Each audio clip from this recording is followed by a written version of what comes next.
Welcome to our Nation Wars event. Uh, Today I'm joined by Toffee Man. We're going to be casting our US versus Canada Nation Wars. We're pretty excited for this type of event. It's kind of a unique event for us so far. We've done a lot of, 32 player tournaments. We did a league, but we're going to be trying something new tonight. So hopefully everyone enjoys. And to begin our night, we are going to be doing a pre-match interview with our team captains, who are Bati and Frosticles. So, welcome everyone. Toffee, Bati, Frosticles, how are y'all doing tonight? Doing well. Welcome, Bati. Welcome, Frosticles. Thank you for joining us now. Hope everyone's doing well. Yeah, we've been getting ready for this event for the last couple of days. We're excited. Team USA is here to win, man. Yeah, sounds like Team USA has been practicing a bit. How about you, Frosticles, Canada? How's it looking up there? Oh, it's a little bit cold. It's a little bit snowy, but other than these moose and these deers running by, we'll be okay. Team Canada's ready. We got our fire here. We're okay. We're by the igloo. We got up early. We were by the coffee shop. Everyone got our Timbits. We're ready to go. So you really like your chances tonight, huh? It's gonna be a quick sweep of the US, you think? Well, I wouldn't say a quick sweep. Our brothers from the south there, they've been doing their best. They've been practicing all week. They've been getting up early.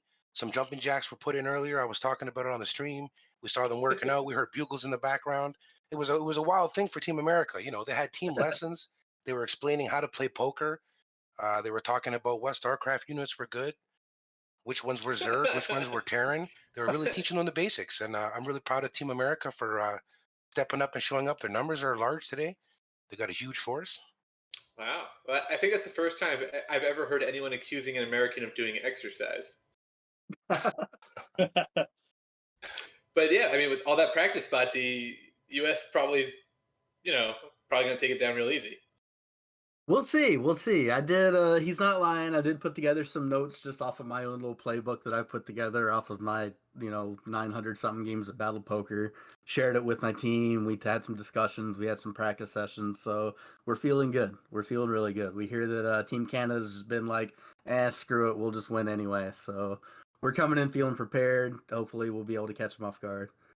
Sounds good. So I think the unique aspect of this game is that all games will be heads up, right?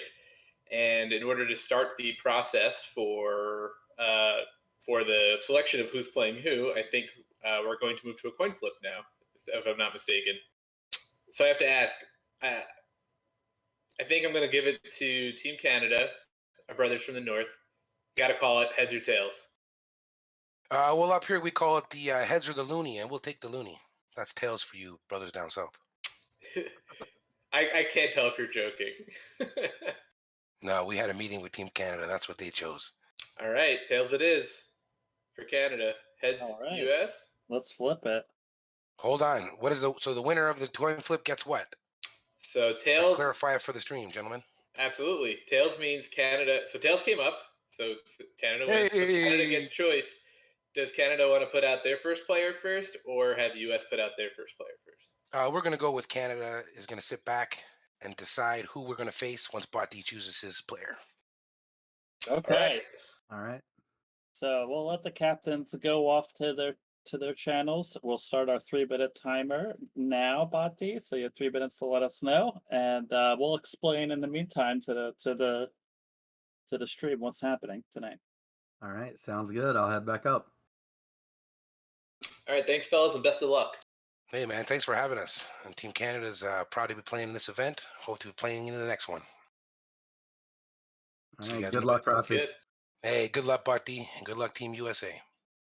All right, let's go. Hey. All right. So what do we? Yeah. So okay, right here we can see our format for tonight. We have 3 heats, and there'll be 3 matches per heat. The first heat is 2 points per match. Second heat is 3 points per match, and the third heat's 4 points per match. So later on, the games will be a little bit more impactful for each team's overall score. But like we were mentioning, this is going to be a 1v1 tournament. So each match is just going to be 1 player from Team USA versus 1 player from Team Canada. And we are getting our first announcement here from Bati that they are sending Dragon Zord out. So Dragon Zord will be the first choice. This is the player for America that's being put up. So now Canada has the opportunity to pick a player who we know will go up against Dragon Zord. So maybe if they, these players, these high MMR players are playing against each other all the time. So if they have a player in their roster that they think has a good matchup with Dragon Zord, has a good read on what he's doing, I think he'll be coming out next year. And then also, once Canada has made that choice, they'll have to put out their player for the second match. So they have to think of also a player. They have to think of basically one, who's going up against Dragon Zord, and two, who they think could take on anyone on the U.S. roster. So we'll see what they're doing. I think in this sort of situation, you want to send up, like I said before, someone you know who knows Dragon Zord's playstyle. And we're getting some words in now. I think we have our first choice for Team Canada, and that player is multi-person. So I think multi-person is going to be in the first match against Dragon Zord. So that should be a good matchup. I think both these players high MMR, seen each other on the tables before, and will be going up against each other here. So I think now we're waiting on Canada's pick for number 2. Yep, and they just announced that they will be sending out Ninja. So now it's back to Team USA for... Yeah, Team USA now has the counter pick. So let's see what Team Captain Bhakti is looking to do here. So I wonder if there's an aspect now of, like you said before, Concordia, we have these first match heats are worth 2 points per match. As the games go on, we're going to see that the amount of points per match goes up. So for that purpose, right now I think we're sending out the players who are testing the waters a bit. And then in the future, you might see some of the real big guns of the game. I know a lot of the players on Team Canada are considered GM ranked and are basically very, very strong players. So I think we're getting some word now on the matchup we're coming in for Team US. And is that... Sorry, I'm not sure if it's Dahaka or ILJK. Dahaka is going to be playing against Ninja. There it is. IJFK will be headlining the third match. All right. So we got matchup number 2, Dahaka versus Ninja. And Canada now has last pick for IJFK with IJFK as their opponent. So we're going to see what's coming in there. Yeah, we just were playing with IJFK earlier today. Seemed like a pretty good player. He's actually pretty new to the team, so excited to see how his game goes tonight. Yep, I agree. I think played with him today, and he had some strong heads up. I think he took me down pretty good. So, I mean, I could speak to him being a good player for sure, and someone I'm happy representing my home nation of America. And then, yeah, I mean, I think this is it. This is a good, solid first 3 for the United States. 3 guys have been in this game for a while and are going to have good matchups. I think to Bhatti's point earlier, something we didn't really touch on is that the fact that this is a bit of a different beast than some of the tournaments before, where heads up play, the evaluation of the cards are going to be very different than they are in a 8-person battle poker. So I think for that, we're going to see basically a whole new mindset from these players. When you play the 8-player games, you have to really consider the fact that you might have to beat 2, 3, 4 other opponents in a showdown. So your hand, your hands with like burst cards might not be as good because they'll get through one opponent, but can it get through 2 or 3? Whereas in this case, cards that are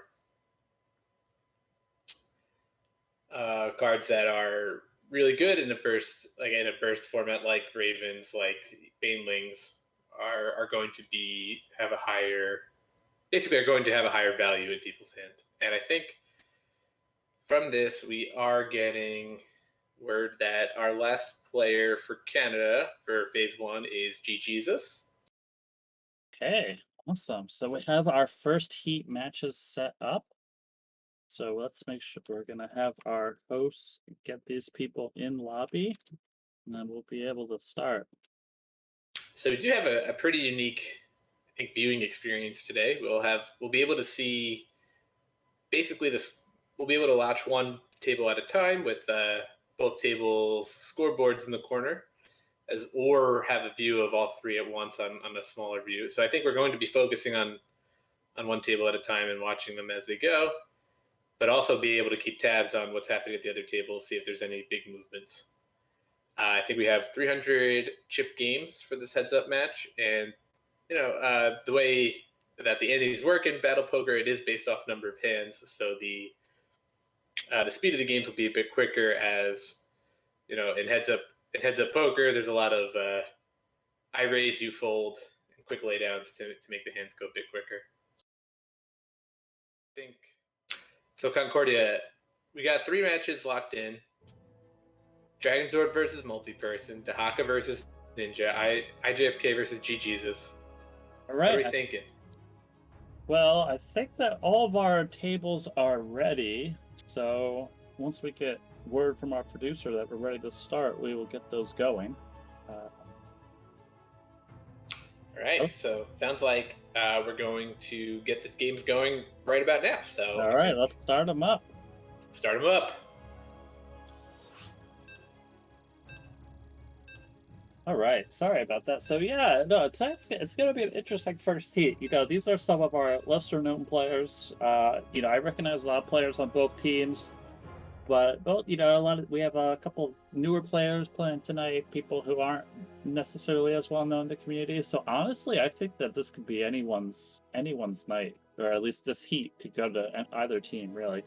When we talk about the third heat coming down later. Some of our highest MMR players are all Canadians, so that's definitely Canadian favored, but I'm very interested to see how this first heat goes. Oh, shit. So I think we need to make sure that all games starting with 300 gold. Yep. All right. Perfect.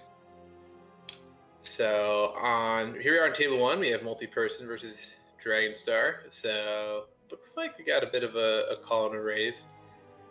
Both players waking up with some pretty good air units. Dragon Star kind of whiffing on his mutas by picking up a marine pack.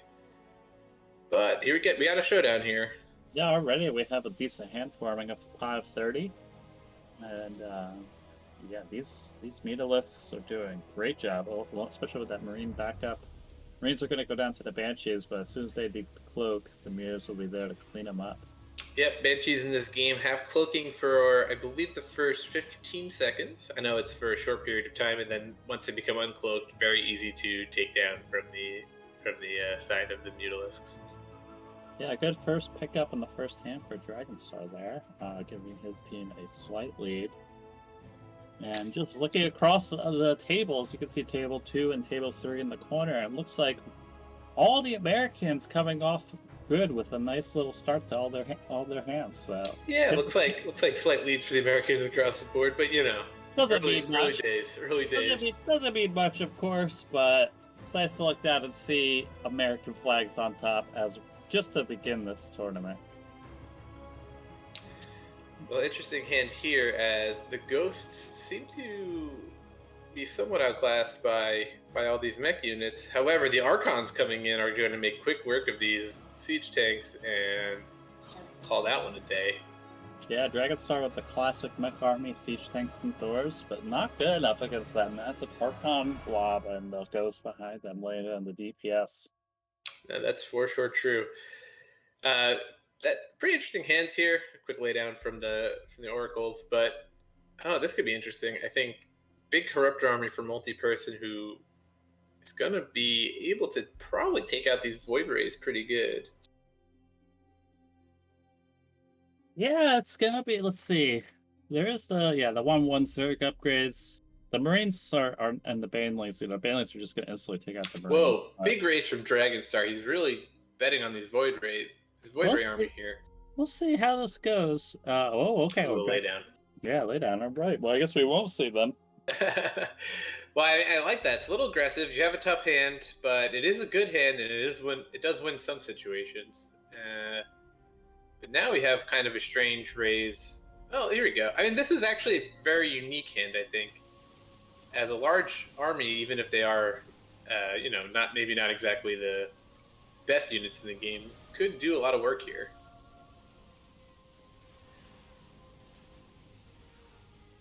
That said, I think these Hellbats are going to get quickly cleaned up.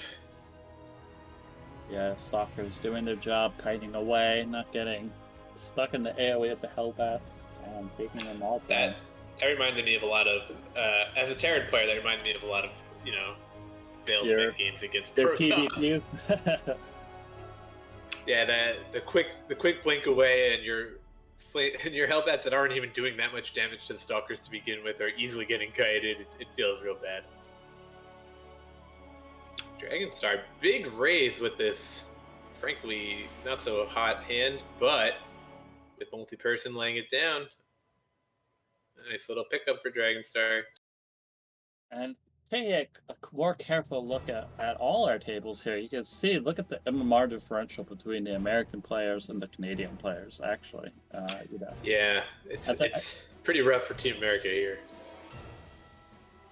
That doesn't mean our American players don't have a chance, especially in a one-off battle, 1v1. Anything could happen. And I was initially talking about how I think this could be anyone's game or anyone's match, anyone's heat. And I still go with that, but I just really noticed the MMR differential. So this is going to be an upward climb for the American team tonight, but we'll see what happens here. Dragonstar coming in with the 17 mystery units that happen to find, I think, some good matchups here, although these Vikings are making quick work of the battle cruisers. Looks like I think the Vikings are going to take... Whoa, this one's really close. I don't know. No, the Vikings just go down. The Vikings just go down. That was real close. I think the Cyclone doing a lot of work from the bottom. Yeah, absolutely. The wild card hand definitely showing its value there. And just get like a couple units that just really go to 10. Speaking of wild card, wow, unfortunate for multi-person picking up a 23 wild card and getting a fold for Dragonstar off his single Broodlord. Yeah, I mean, doing a quick look at the other tables, seeing that Table 2 is looking pretty Canadian favored right now, though Big Pot brewing here. Yeah, Big Pot brewing in Table 2. Let's see. Looks like Dahaka. Oh, a fold from Dahaka. I think that Mothership wasn't exactly what he was looking for. And then also Table 3, seeing IJFK getting up to a little early lead against GGesus. But here on Table 2, you see a bit of a showdown here. Oh, look at that. That's not what you want to see. No, that's the Marines and the Mutas. Far too many Archons for Ninja, and he's going to take a pretty commanding chip lead here. Almost tripling Dahaka's pile. So, Dahaka waking up with a huge hand here, though. He's got to try to get some of that money back. Yeah, I think kind of unlucky that Ninja didn't have anything, but that's a perfect opportunity, I feel like, when after losing a big hand and heads up. That was a huge raise he did. He went from 4 to 32 with a massive hand. I feel like he should have baited Ninja in a little bit there. Got Ninja to buy in, and hopefully try to... Yeah, he did a check on the first. So that's an interesting position, because he did a check on the first card and got a check back. And then I think he tried something that I've tried myself, which is after you lose a big hand, sometimes a raise that looks like almost comically big seems like you've tilted a little bit, right? So you could actually make it look like you're tilting when in reality you actually just have a huge hand. That's true. Since he already got the check, he was probably thinking he's probably not going to call this raise anyway. So he went for it, and he didn't get the call. I like the idea, but it just didn't work out for him. Dahaka with a huge hand here. but running into... Oh, wait, unless these Baneling blasts... Oh, they got them. absolutely destroy them, yeah. Yeah, the Baneling blasts picking up the Dark Templars, who could not have been detected otherwise. So a nice pickup for Dahaka there. That'll get him back into the game a bit. Yeah, definitely. Ninja's still in a nice spot, though. Almost twice as much, or over twice as much gold as the Haka. So this is definitely going to be an uphill battle for our American player in table 2. I think right now let's maybe go to table 3. I think we're seeing IJFK, and we haven't really checked in on this table yet. Jesus, it looks like this is one that maybe the Americans can count on here. It looks like they've got a pretty big gold lead, got a 2-to-1 stack advantage going in, but not really a hand here to do much.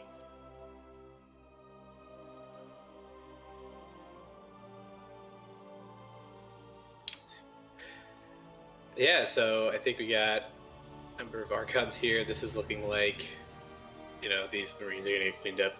Yeah, like I said, this is feeling a lot like my TVPs. Pretty bad.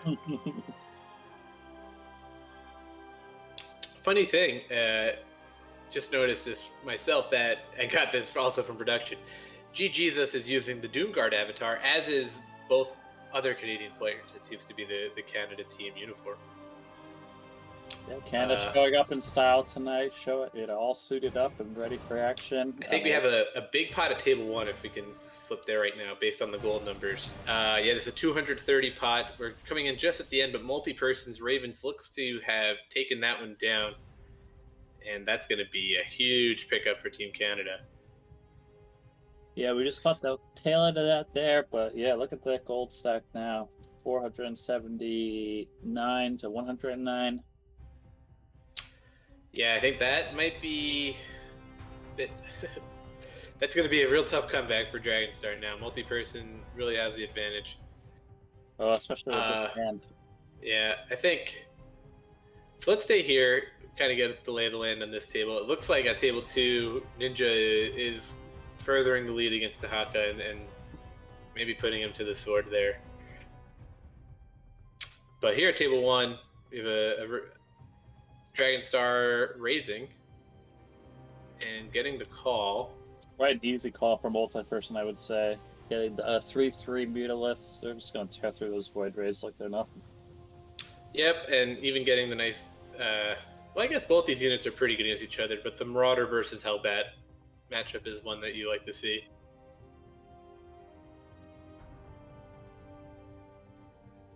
All right, so Dragonstar on the ropes. 5 Cyclones, not the worst hand, although probably not wanting to run into 24 Infestors. Oh, and there's the raise. This might be the death knell. Yeah, multi-person basically raises them all in. So Dragonstar's got to play these 5 Cyclones. Okay, well, good laydown by Dragonstar, although his stack is now just a little low. Yeah, he's not getting the hands he wants here, unfortunately. Multi-person allows for the all-in. He's got to call this, I think, with the 11 DTs, right? Worst you can do is probably draw. Yeah, I think that's the end for Dragonstar, though. These Archons are just going to kind of mow through everything, and then actually what we're going to see here is kind of a dance going on with the Vikings as they try to dodge the DTs, but the Archons are not going to care either way. Yep, that's it. Archons shoot up, Archons shoot down, Archons win table number 1 for Team Canada. Congrats to multi-person. 2 points on the board for Canada. And table 1 finished. So I think we could hop over now to table 2. So here we have Dahaka, Ninja. Dahaka, definitely the underdog chip-wise, and definitely the underdog hand-wise, as Ninja wakes up with 17 Dark Templar. Yeah, let's see. Yeah, the Marauders are going to tank the Banelings, so then that'll give Ninja the opportunity to clear up these stores. With no detection, GT's doing a lot of work there. Although that was a small pot. I think that was just the Annies, a 20 gold pot. So smart to not put anything into that.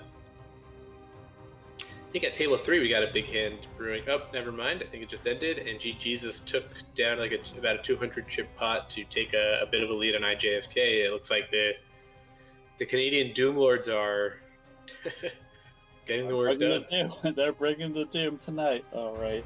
For sure. All right. Oh, we got a big hand here. Man, Canadian's just getting the really nice hands here. Deep tees and carriers. Like, how could you ever complain about a hand like that? Hopefully, the Haka does not get baited and call this because he's gonna be dead. He did. Oh well. You got the snipes, maybe.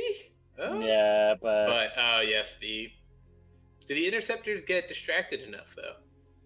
yeah, that is the only question. Maybe he could buy enough time. There is a decent number of swarm hosts. They're gonna spawn another wave here. He's really the carriers are on top of him. Yeah, I mean that's split pot though. Split pot. That was a bug, right? I believe, or did that get timed? Well, yeah, confirmed the bug, which happens to keep the American team alive on the second table. Looking at table 3 real fast, it looks like a huge hand is brewing. 120 pot. That's just too many phoenixes and nothing that shoots up. Although, do they have? I guess they have the energy for all these pickups. So this is probably going to be. They have the energy. They're not going to do a ton of damage to the Marauder, so it's going to take them a little bit of time. But I think they should have enough.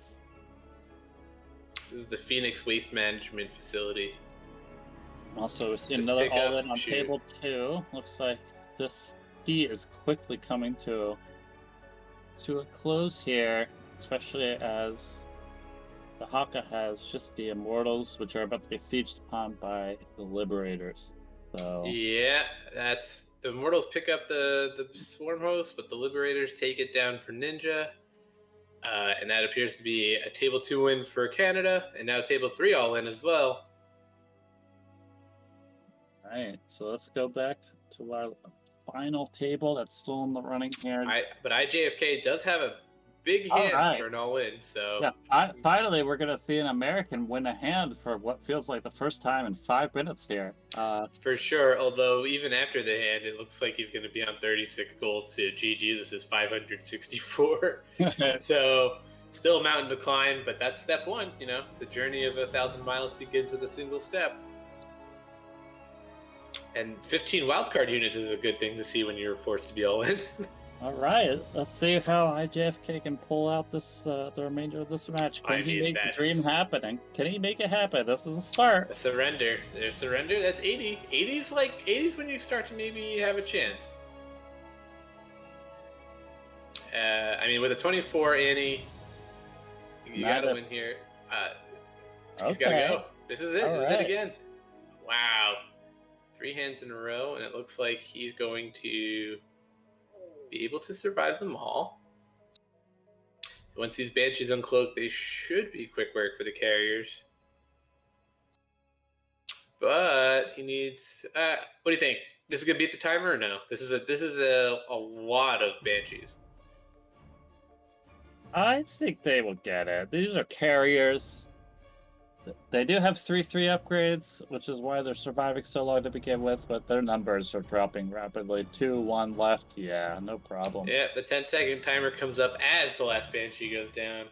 Another win for IJFK, who's back in it, really. I mean, 128, he's a player now. All right.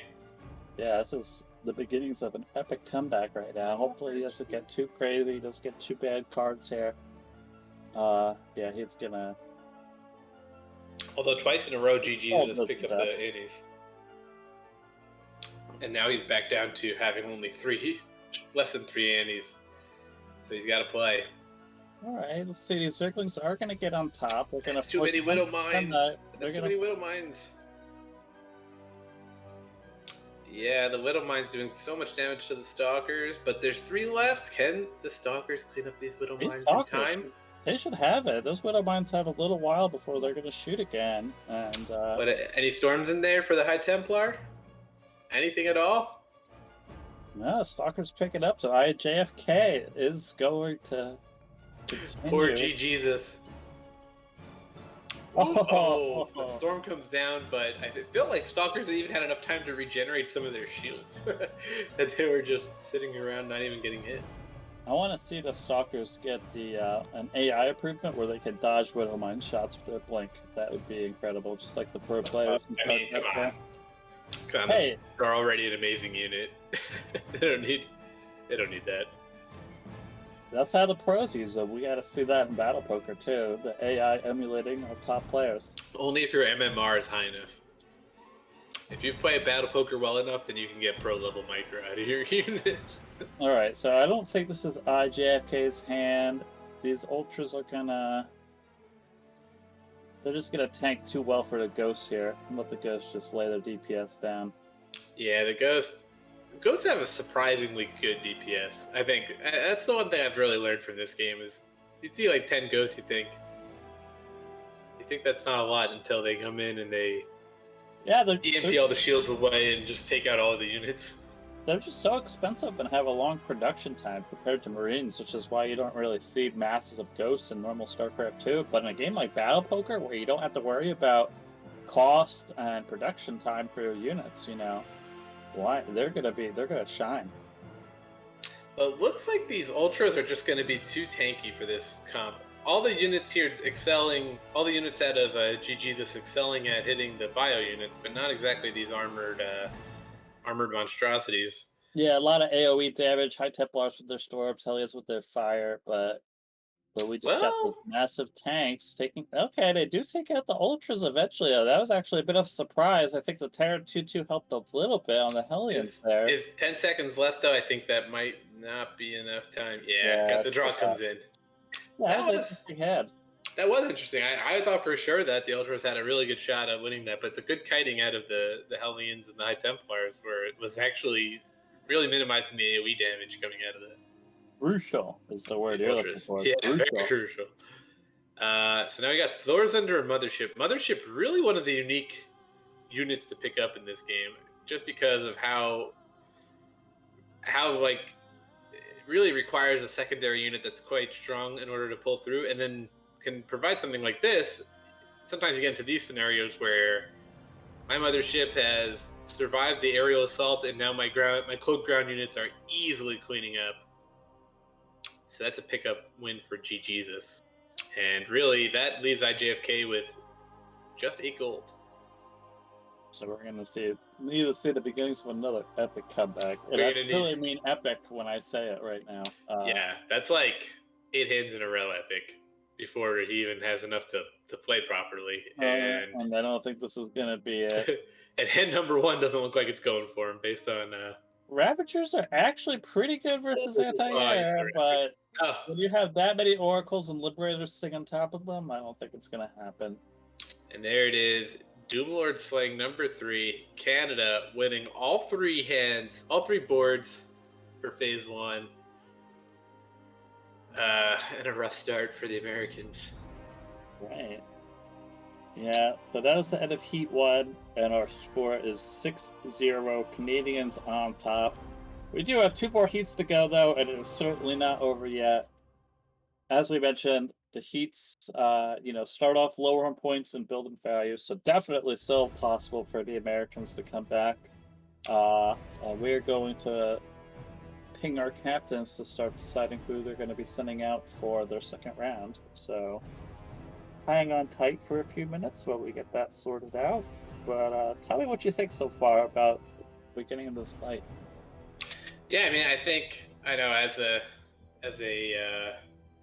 full-blooded American myself, I was hoping for a little bit more of a challenge put up from the U.S. team, but I think Canada was playing very well across the board. The hands we saw, we saw different ways of Canadians winning. I think G Jesus got down early, but fought back and got the win.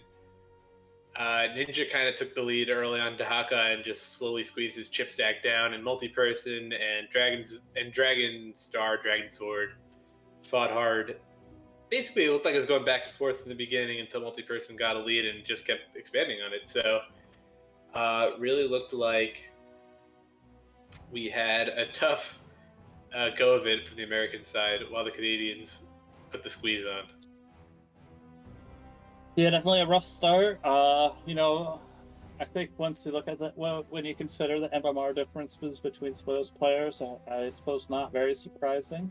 But I want to see it Yeah. is what it is. Hopefully, Team USA can turn it around. So for Heat 2, Concordia, apologies for... Yeah, so Heat 2, I think we're starting first now with Frosticles and the Canadian team naming their player for match 1 in Heat 2.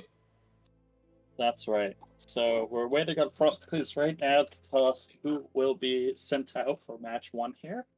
And then Bhakti will pick, the opponent for whoever they pick out, and also nominate someone to go out for match 2. And we're just gonna do a reverse of what happened for Heat 1 here. Makes sense. And then Heat 3, we'll go back to USA putting out their player first. No, well, actually, I think the way that we set it up will be whoever has more points at the end of Heat 2 will send out first for Heat 3. So we're not necessarily alternating. We're just giving the winners up essentially. All right, makes sense. Yes, thank you for clarifying that. And I think now we have our pick for Team Canada. Yes, that'll be Phaser for match 1. Phaser, a very strong player. I believe currently on my my cheat sheet here, 22nd highest MMR in the game, over 1900. So definitely not one you want to see on the other side of the table if you're an American. Yeah, definitely a strong player for Team Canada. Team USA, the way I think that the way the math works here is they definitely have to win at least one match here in order to just not completely lose in the second heat. But you know what's funny is before you were saying, oh, the game's definitely not over because the points are worth more. I was thinking there's still 6 matches to go. All right, I mean only 3 matches are done. USA could win. Could easily win 5. They probably have to do a 3-0 in one of these heats to get back, and like you said, to not be mathematically eliminated. I think there's still quite a few opportunities. And the Hippo is coming out. Bhakti informing us that Fancy Hippo will be going out against Phaser, and they will be sending out Noseman also for match 2. So interesting, because Fancy Hippo, just slightly behind Phaser on the MMR charts. So 26 to Phaser's 22. So I think that is basically an even game, right? I mean, at that point, that levels of MMR, you're talking 2 pretty even players. Absolutely. So I think that's definitely going to be a match we're going to want to keep our eye on as we go into the second heat. But we'll see who Canada has in store for these next couple matches as well. See if we have any other good ones to watch. And to be clear on the rules, I'm not sure if we covered this. I think if you've already played, you cannot play again, correct? I think that's why we have That's correct. Large rosters. So I mean, great games to multi-person, Ninja, Jesus, and I'm sure they'd like to go back out there, but they've already done their part. Team Canada, 6 points off them. All right, so Frosticles and Team Canada are deciding who wants to be sent out now. I definitely do like this format. I don't know about you, Toffee Man, but I feel like this is kind of a unique style for an event. We're very used to seeing those large lobbies, and how are you feeling about the heads up so far tonight? I feel like it's definitely a unique format, but worthwhile to do. Yeah, no, for sure. I think the heads up is definitely a bit of an interesting way of going about it, especially in a team style match like this, where it would be hard to have an 8-player like an 8-player table and have a team match because 4 players in each team, they'd basically be going up against each other. Whereas in this sort of heads up format, you see a unique opportunity to really test your skills in a 1v1 scenario. And I think basically this scoring system and the heat system is a good way for Team Canada and Team USA to show a unique range of players and a lot of strong players across their country. Yeah, absolutely. It's not common. Most players aren't playing 1v1. In order to get ELO on the ladder, you need to have at least 4 people in your lobby. So, 1v1 is just not very common. I'm sure some people do it for fun. So I think this is a nice, interesting change from normal. Okay. So there he is. Sylvanas, currently number 2 on the leaderboard. The Grandmaster. Really one of the strongest players in Canada's arsenal, and they're pulling the trigger right now. Yeah, it's kind of interesting that they're sending Sylvanas out against Noseman. I mean, no offense to Noseman. I'm sure, they're a good player, but I would expect to see Sylvanas be played in the 3rd heat where the most, there's most on the table. That being said, Sylvanas is really great on the ladder, but, they struggled a little bit in the league. So maybe they just want to not be in the high pressure game tonight, just want to play against someone in the 2nd heat. Totally Team Canada's call. So we'll see. Another aspect of this is that Sylvanas, Canada up 6-0 right now, might be looking to turn the screw. I think psychologically, if you are Team Canada, you see that you've got a big lead right now. You might say this is it. Like just like their players were squeezing the US out of the chip lead for most of the games. Now the team at the team level is trying to squeeze the US out of the game by throwing out some of their strongest players, including Vendettius for match 3. So Vendettius, the league winner, 7th on the leaderboard, yet another Grandmaster from Team Canada, in this Heat 2 match, trying to get that 3 points straight up for Canada right now. And I think we have our last matchup now, and that is Blue Dream entering the call to fight Vendettius at match 3 in Heat 2. So there it is. Fancy Hippo versus Phaser, Noseman versus Sylvanas, and Blue Dream versus Vendettius. Right. So our hosts are going to get these lobbies created. Might need a couple more minutes for the logistics on that part. But I don't know. I kind of feel like Canada's really swinging for the fences right now in the 2nd heat. I definitely think so. I think this is a coordinated effort from Canada to say, not only are we winning, we're gonna take it right here. We're gonna come in, bring in our big guns, take these points right away. So I think the USA is gonna need some heroic efforts from their players to fight off these strong Canadians. Yeah, we'll see. US just has to win one match to not get, completely defeated in the 2nd heat here. Yeah, and if US is able to take 2, by my math, they're like way back in the game, right? They take 2 here, they only need 2 in the next one as well. So they basically just need a majority in Heat 3. So I think Canada with this sort of gambit here is really lobbying to win at least 2 of these 3 games, and if they don't, they might struggle in Heat 3. Right, so we are getting our players in our lobbies.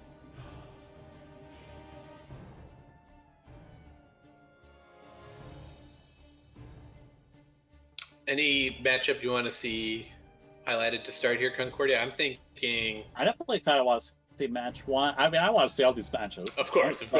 I'm excited, but I think we should start out with Fancy Hippo versus Phaser, like you're saying. They're kind of an even match. Once I hear from our production that all our tables are ready, we will get them launched and ready to go. Yep, we are all ready, it looks like. All right. We are going to be starting up.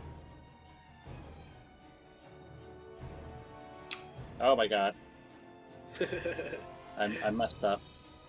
Uh-oh. So I think as we come into Heat 2 here, we'll have a bit of a highlight on the Fancy Hippo Phaser game. Two strong players, MMR-wise who are going to be battling it out? I messed up. We had a little bit of a mess up here, but we will get them going. I think we're doing a little bit of triage on the technical difficulties, but while we're waiting, we can highlight Blue Dream. I think he is a pretty good player going up against Vendettius. So I think I see him ranked 20th on our leaderboards. So a little bit behind Vendettius, but both 1900 plus players. And I think, like I said before, you see a 1907 versus 1935.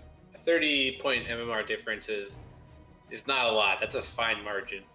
So a player like Blue Dream will be able to come in and really give Vendettius a run for their money.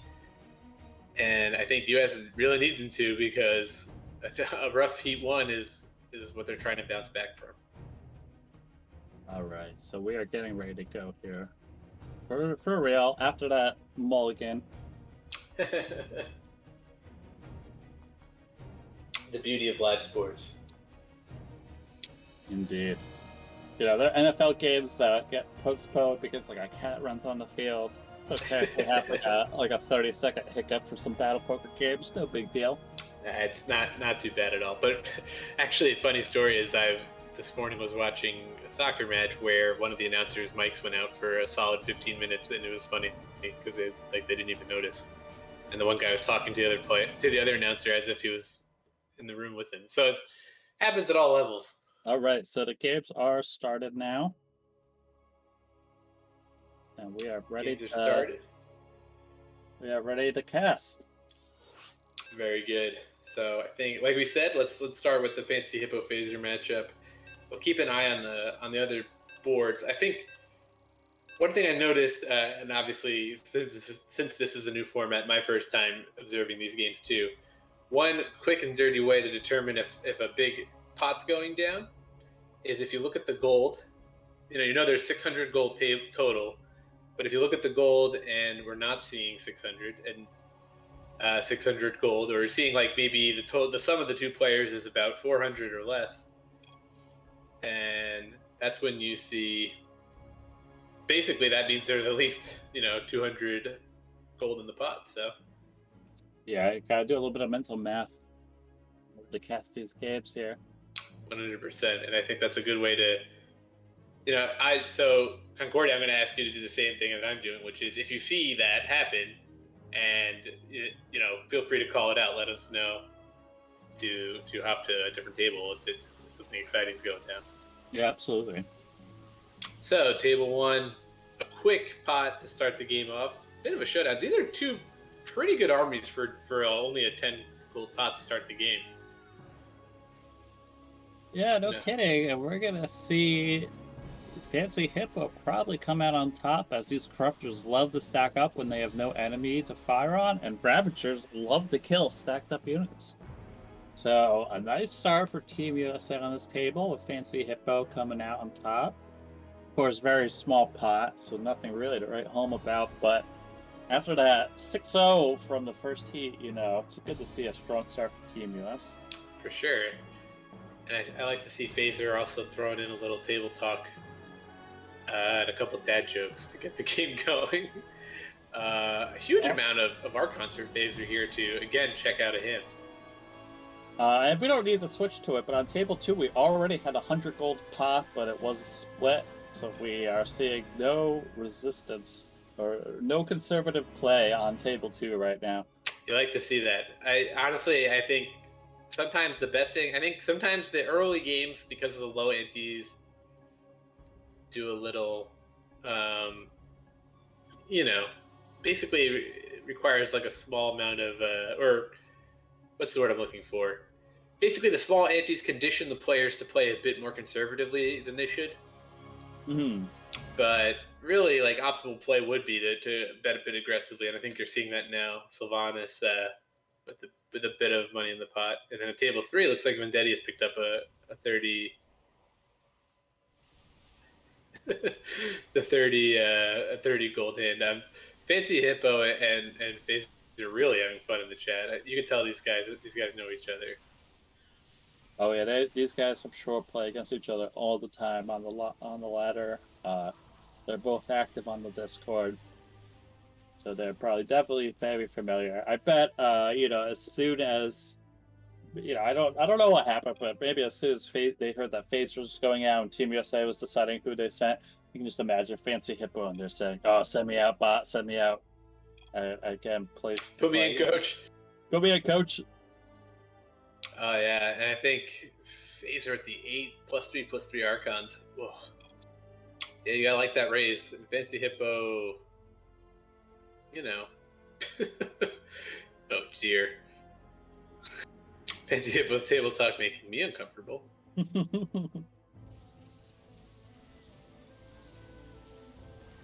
Well, I mean, that's too many Archons.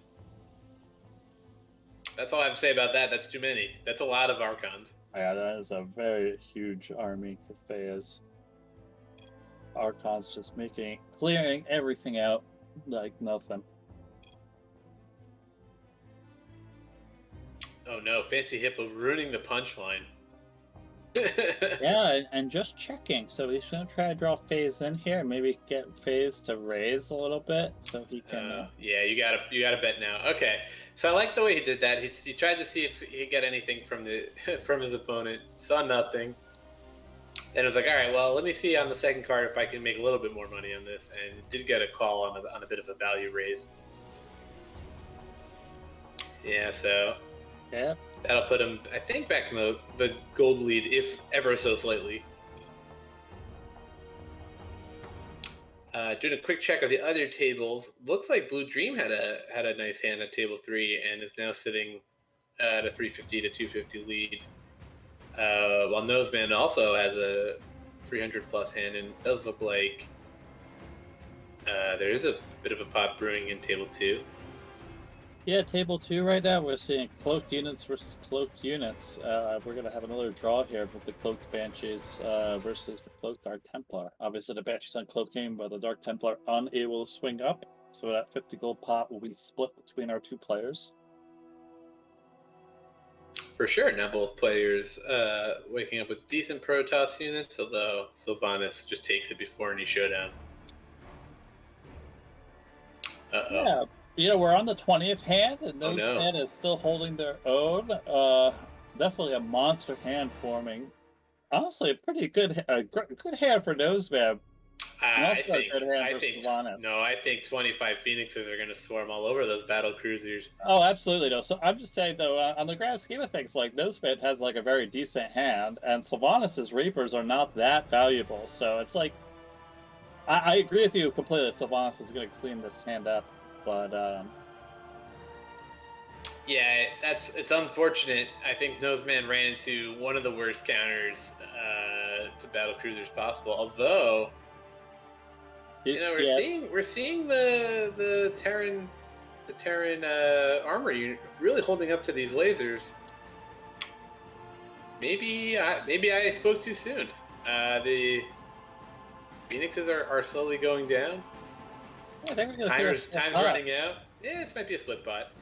And actually, I don't know if there was more time.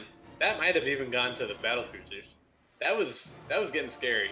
Yeah, I mean the BCs have had 4 armor. The Phoenixes do 5 damage, so they're essentially doing 1 damage per hit. So it's gonna take them a long time to blast through the battlecruiser army. And once again, we're seeing battlecruisers from Noseman here. He must be feeling the heart of the cards. Noseman definitely has a favorite unit, and it's the battlecruiser. And yet again, his other unit can't help with the air army of his opponent, but that's their 3 is. You could look at it again. We're seeing the effect of that armor. Actually, 4/4 with the suited bonus. Yeah. And that's actually enough, but I don't know if he can get through the 3/3 roaches on the ground though. So this again seems to me to be a split pot. 6 isn't enough for 21 roaches in 10 seconds. It's just that's way too many roaches. They're armored. They got 3/3. I believe as a Zerg player, with normal upgrades aside, you would never see BCs do that. Or sorry, you would never see Mulists do that well against battle cruisers. But the 4/4 upgrade on them, with all that armor, the BCs just did nothing to him really, allowing him to get that nice split pot. For sure. I think we had a couple good hands here. Maybe we should hop over to table 3, see how Blue Dream's doing, and maybe celebrate one of the Americans really getting a bit of a chip lead here. And wow, Blue Dream with the raise, he had a monster hand. I think he had upwards of 20 Ravens. That's like nearly unassailable in the heads-up game. Yeah, Blue Team definitely in a strong position in this game, but both very good players, both 1800 plus. Venidius, of course, is one of our top leaderboard players and the winner of our last league. So Blue Dream is able to take them down here. That would definitely be a bit of an upset and a great thing to see for Team America. Absolutely, but those Marauders are too good. In this case, the 3/3 bio units for Vendidios get taken down that small pot. Ooh, and that's a big Ultralisk. Yeah, and he does get the anti right. I think big pot at table 2 right now. I want to quickly go to there. It looks like it's going to peter out into a draw, but it appears to be 140 gold pot. Man, that's a lot of Beatlists. I'm kind of surprised that these light units aren't dying faster. It is going to be a draw. I think what we're seeing here is the fact that the Zealots kind of walk away from each other kind of hinders the cleave from the Mutalisks. Because they are truly stacked up, I think that the glaive attack would just like annihilate them. But them just kind of running around like little madmen, interrupting the glaives a little bit from the Mutalisks, giving them an opportunity to survive and see that split pot there. Ooh, pretty strong hands from both players here. Sylvanas with the 20 ghosts and the suited and the Terran upgrades. If these ghosts land their EMPs and the Archons, that could be absolutely devastating. Actually, I mean, I think it is, right? This is... Yeah, those Archons are dead. No chance against the EMP. And same thing also with the... You know, obviously they have a little bit more HP, but only 3 Immortals? Yeah. That was a huge counter out of Sylvanas. I think the large ghost army getting it done. Like I said, I think the ghosts are sneakily good in this game. I think you don't expect them to be as strong as they are every time. Every time you run into a bunch of them, it seems like basically a one-way ticket to losing all your gold. And that said, Sylvanas now with a strong lead on the chip side. Perhaps it could be. Is he our first player? I think he's our first player in this phase to break 400. It seems like everyone's been in even when there's been leads going back and forth, everybody's still been in the 300 to 200 range. Yeah, table 1, table 3 taking a little while to develop, it seems. But Sylvanas definitely pushing. You could say exactly 400, 200 right now. So double the stack of Nosemen. Although I think there was just a 100 gold pot win for Blue Dream on table 3, so that's a nice pickup there. And it looks like table 3 does have some action going, although here at table 2, big raise from Noseman. Yeah. Noseman. And that picks up Noseman. The nose. We're seeing some pretty quick play from both players right now. You know, heads up is pretty fast. You know, sometimes when you have 8 people in a lobby, it takes a little while for it to go around. You could have some impatient players getting upset at the game length. But 1v1, you know, in 1v1, sure. The antis are going up quite quickly, like you mentioned earlier, every 4 turns. So the pace of the game's picked up quite quickly. And not to interrupt you, but we have a couple of big raises here and a laydown from Sylvanas. I think he was the dog in that hand. I don't know. I think he probably would have lost had it gone to showdown. But that was a strange hand. It looks like Noseman playing aggressively again, trying to get Sylvanas off this comp. I like the hand from Noseman. The muta count is high, but it gets Well, we'll see. The Cyclones are doing a good job taking out the Archons, but those ghosts on back, like you said, they're kind of the MVP of tonight. They're just like laying out the Good. DPS. Just sniping down the mutas, crushing the Cyclones. Easy peasy. All in a day's work for these ghosts. Yeah, the Archons were clutch there. They bought just the perfect amount of time to give the Ghost the opportunity to lay out their damage. I think if there was just even like a few or less Archons, like it might have gone the other way. But want to make sure that Archons get their credit for winning that battle as well. It's easy to just like note the Ghosts there, but And that's actually a huge lead now for Noseman.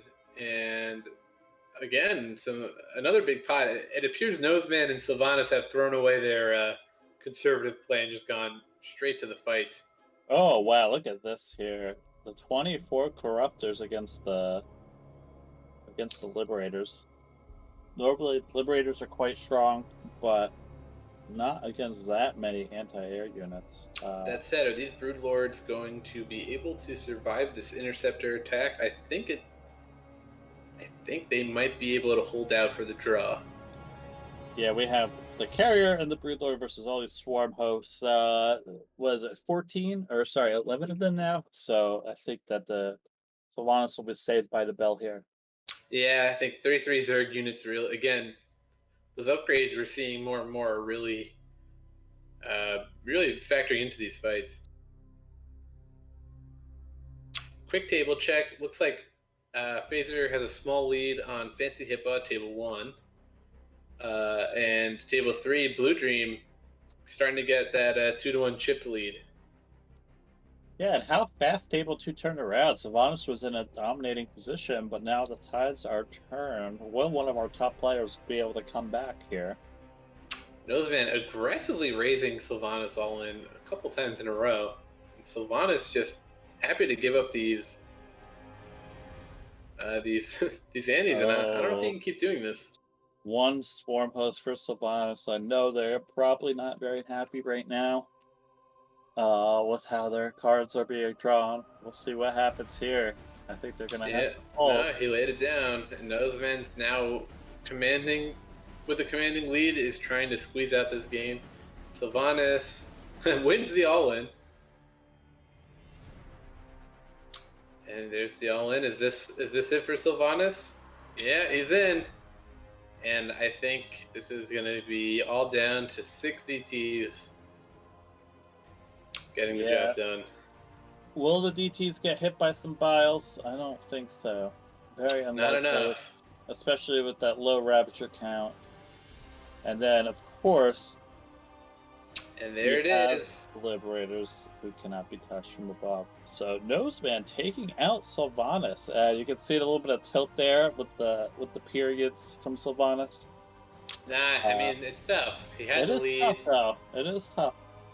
Yeah, you gotta feel for him. He had the lead and he wasn't able to convert it. It's a bad feeling whenever that happens. So there it is, table 2 to Noseman.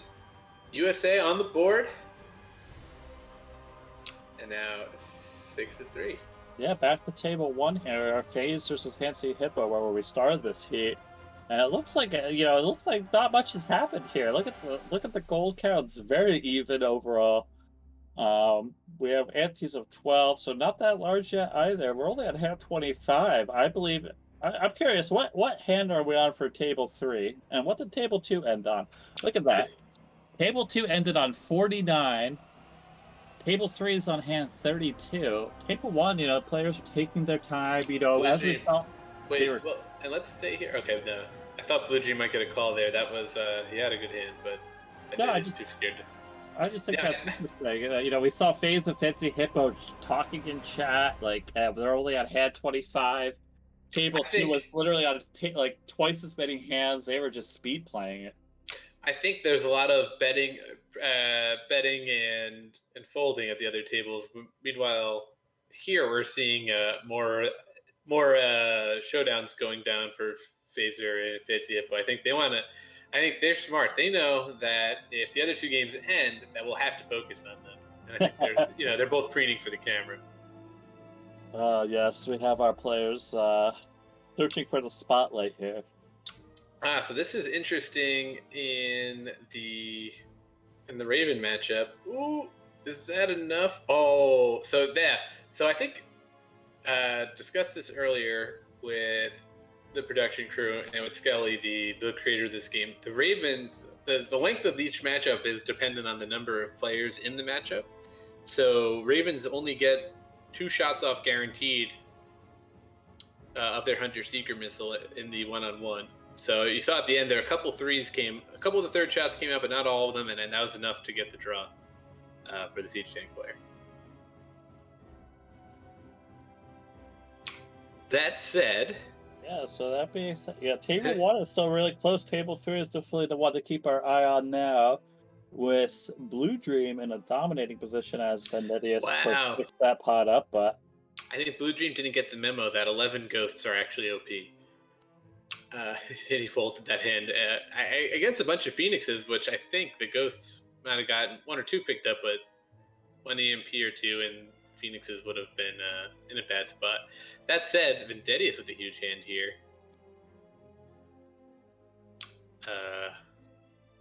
yeah, I think and Blue Dream Vendidius knows is it. gonna. Oh dear! Oh no! Vendidius not even sweating. Oh, except for the end, we're taking a little bit of friendly Nah. fire, but A short little of bit of that, Raven side. A little bit of Raven side at the end. Raven side. That should be a new coin term for this game, because that definitely occurs. That said, I think now this hand with that big win for Vendidius, we're now seeing another like relatively even table. So back to the drawing board here on table 3. Blue Dream, kind of a big hand with the Broodlord High Templar combo. Vendidius getting the suited Terran units is all in. The laydown comes through, and I think a good choice for Blue Dream there. I don't know if I wanted to fight that number of ghosts. Big pot at table 1.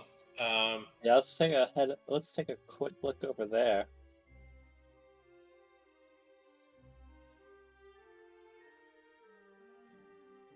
Yeah, okay, it gets folded out. Oh, yeah. So FaZe bought some. Oh, I like that. FaZe doing the proverbial flipping over of his cards after getting the laydown from Fancy Hippo. Yeah, and as we see, the chat is still very active in this game. Both players. I like this. You see it? It's like the old friends are back at it playing each other, despite the fact that it is a tournament match. Fancy's got the advantage. Fancy is explaining to his Banshees basically how it works. Although I don't know why Fancy's egging on FaZe's units to be better.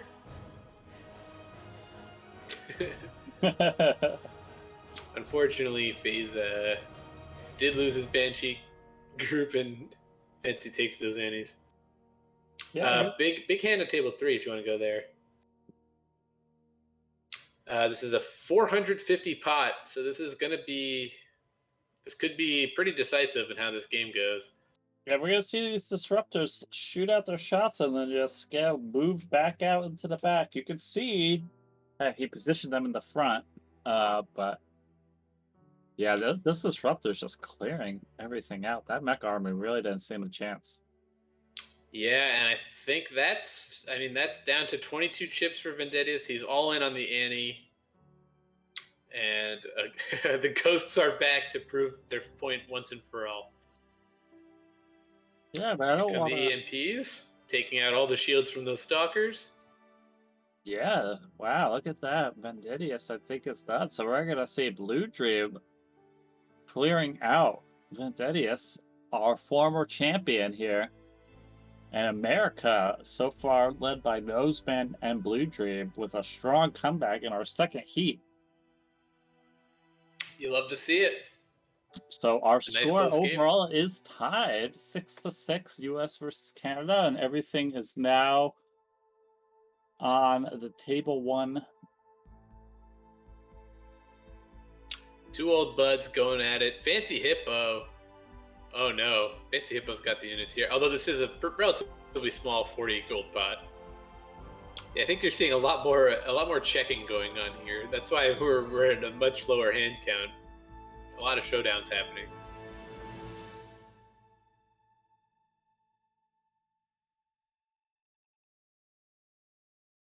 Yeah, these guys, like I said, I think they're playing and they're making the move, and then they're chatting. They're feeling each other out. For sure, and I think this is where we're really seeing a nice lead for Hippo now. Them at 400 to Phase's 200 or so.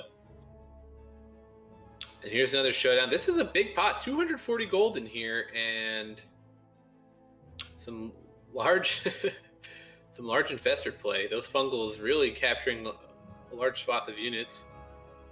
Void Rays cleaning up the battle cruisers. Phase is going to take this and basically even this back up. Yeah, it's like this game just started pretty much again. Yet again, it's even. These two really know how to make the game, how to build tension in their matchup.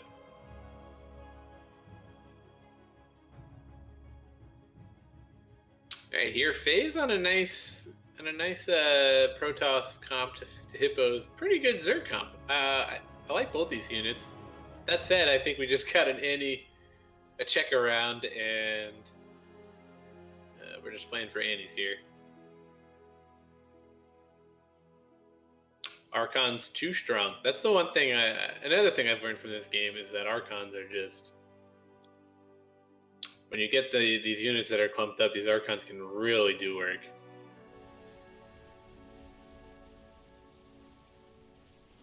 They're gonna get through the Scarab line here and move on to the hosts. But is there enough time? I guess not. Archon's AoE not able to punch through.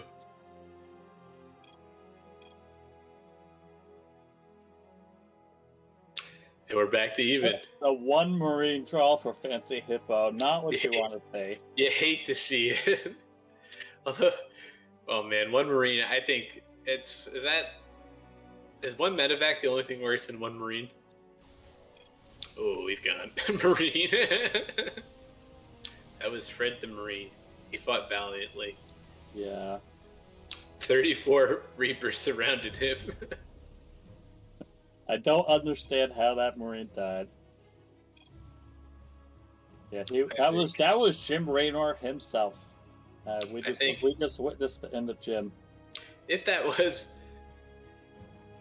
Jim Raynor himself, even he couldn't have pulled that one off. He got put up against the firing line there. Well, Fancy's got to like this hand a bit more. If he can keep these Void Rays back, shut down the... Yeah, I don't think a single Widow Mine got off there. These Void Rays are just going to clean up the carriers, no problem. Yeah. All right.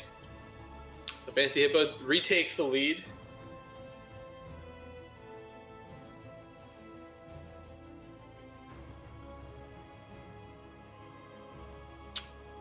Wow.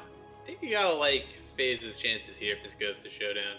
And I think he likes his chances too, trying to get some more money into this pot. The two air units blank both of Fancy Hippo's units, so I think Fancy recognized that his hand had a critical weakness to air units. Yeah, absolutely. Neither player really getting anything to write home about here on their first card. We'll see, but Phaser drawing the 17 Ravens versus nothing that can even shoot up. Yeah, it's an easy raise from Phase and an easy fold from Hippo. Yeah, but absolutely. Once he's finished typing out his straw bellies. I feel like I missed that chat. I feel like we need to buckle up, Paul. I know the antes are going up, but the way this match is being played out, I think this might be going for a while longer compared to the rest of our games. Both players seem to be just like, content to min raise and fold out. It's like, not for nothing, Concordia. I think that's already happened. It's already gone much longer than any of the previous games. Yeah, even still though, I think we probably could say another 15 minutes on this game. It's very possible. Both these players, happy to talk and happy to chat. Ooh, the 100 Zergling draw. You love to see it. He already even indicated it to his opponent, LOL this hand. But folding it. Even with the max unit count, he just doesn't want to bother playing with those Zerglings. It's I need to find a good analogy for that. For getting that lucky, but also unlucky at the same time. It's like I rolled 100 on my 1 to 100 roll, but I also rolled Zerglings. Yeah, definitely not the ideal situation. But I guess some units, like those Zerglings, get on top and they can just be the tanks essentially. Even though they're not tanky units per se, they just get in there, flood the enemy, and let your DPS units play behind. But we're not going to see that tonight, unfortunately. Oh, nice, a nice win for FaZe there. I think now FaZe is starting to get a little bit of control here. I know we said we should strap in for a long one, but I think FaZe won a couple hands in a row without a showdown. Fancy Hippo's kind of hemorrhaging chips. and music suggestions are coming in. And I think Fancy Hippo has only suggested songs by Ice-T, which is, I don't know, pretty interesting. Another laydown from Fancy Hippo, and he's only got, 4 antes left. He's got to find something soon. There it is, all in. FaZe is thinking it's 7 battle cruisers is enough. This is an interesting hand. I feel like FaZe is probably gonna fold here. One Broodlord, not really the count you're trying to see when your tournament life is on the line. Yeah, he lays it down. He knows he wants to see another 15 minutes of this game. He's not ready to end it either way yet. He likes to torture the casters. Nah, I think this is actually a pretty interesting game with how it's playing out. So now Fancy's getting back into it a bit. And that way... Uh-oh. I think this is maybe a start of a hand. No, he couldn't call with those immortals. This could be something. Yeah, well, we're seeing the Here we go. Right. I think this is the one. Yep. FaZe is going to raise him. I think Fancy Hippo's got to play. He's pretty much pot committed at this point. Here we go. Yeah, they say, look at this friendly banter between our friends. Now, the Infestors are going to do a lot of damage right away, but it looks like the Widow Mines are a little confused. They're just kind of chilling out in the back, not really sure what to do. I don't think... Oh, there we finally see some action from the Widow Mines, and they do... I have to say, the Widow Mines in the back, I think, won that hand. I think they were able to kind of wait out the... they were able to wait out the Fungals and the Terrans and get really right on top of the battle cruisers there to get the final points of damage in needed to win. And there it is. I mean, that's a win. FaZe takes it down. All right. Yeah, okay, so FaZe taking that, like you said, so we are now after our second heat. We are at 6 Team USA, 9 Team Canada. I think we're going to take like a 2 or 3 minute bio break for the casters here, and then we will be back with the rest of our tournament today. We still have one more heat to go. We are going to begin the process with our captains here, and we will join you back shortly. See you soon.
Okay, I am back and excited to begin the seeding for our third heat tonight.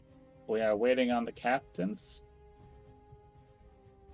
and it seems like we're gonna see.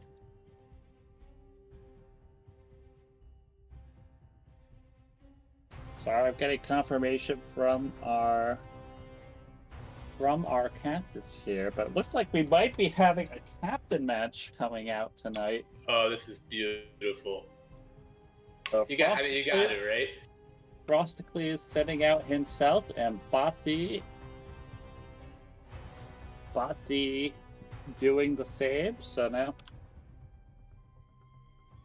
So I think one thing to note here is that I've been told by production there is a bit of a friendly wager on the whole on the match as a whole between the two captains. So I think they needed to also have the showdown themselves, and that friendly wager is the losing captain has to wear the flair of the winning team's, basically the country's flag for the next month when they play Battle Poker.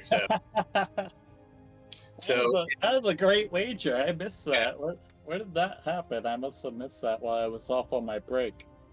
Yeah, so I think if the Canadians win, Bhatti has to have the Canadian flag up on his profile for the next month, and the same is true with Frosticles. They'll have to show the American flag. So I think both players, strong players, want to prove to their team and to the opposing captain that they're the winners, that they're the better team here.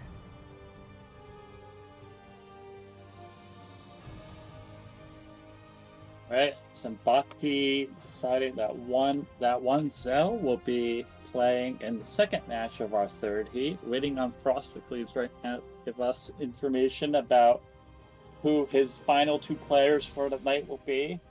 But I just wanted to point out, so with our current standings, Team USA 6 and Team Canada 9, it kind of is irrelevant because it pretty much just comes down to this final heat, whichever team wins 2 of the next 3 matches, will take it all.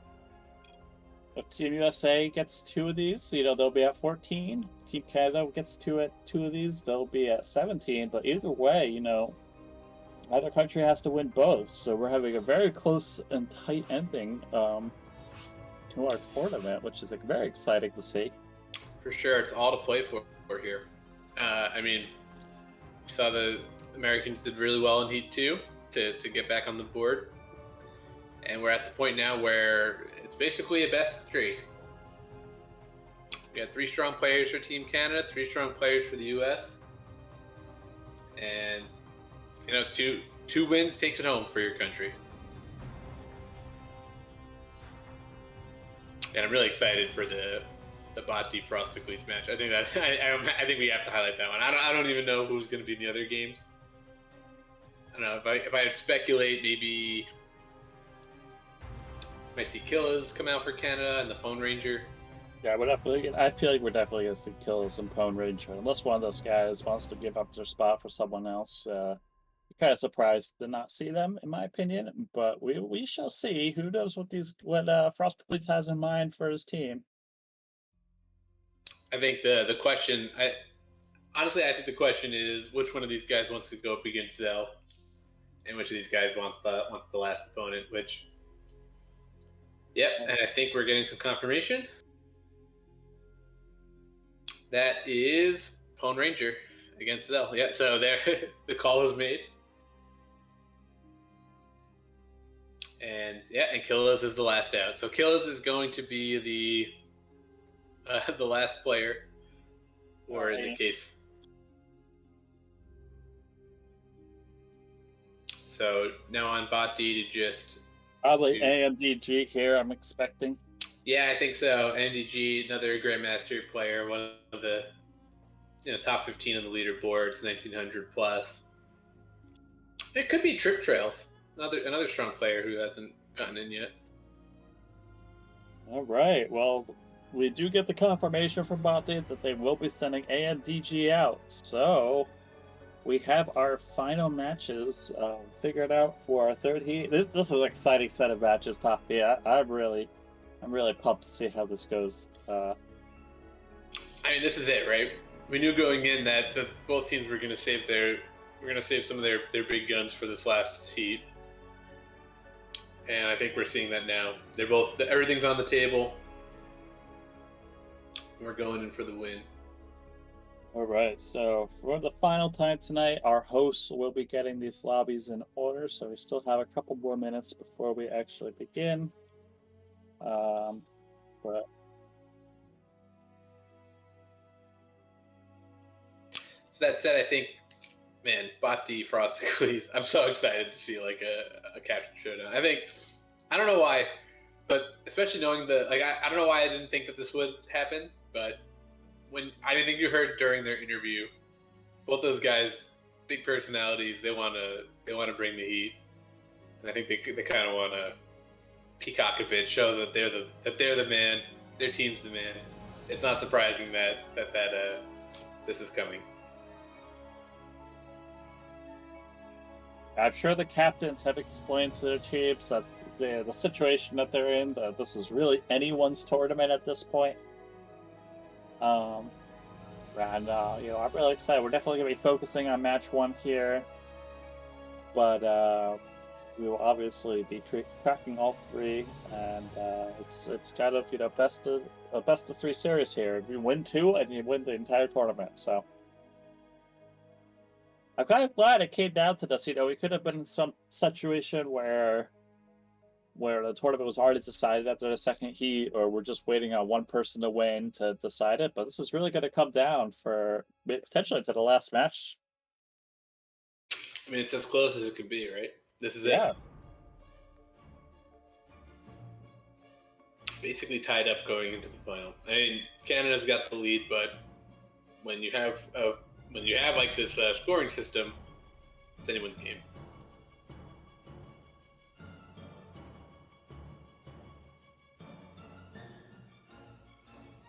So I think we're waiting on a couple of the tables still. Yeah, we're still together.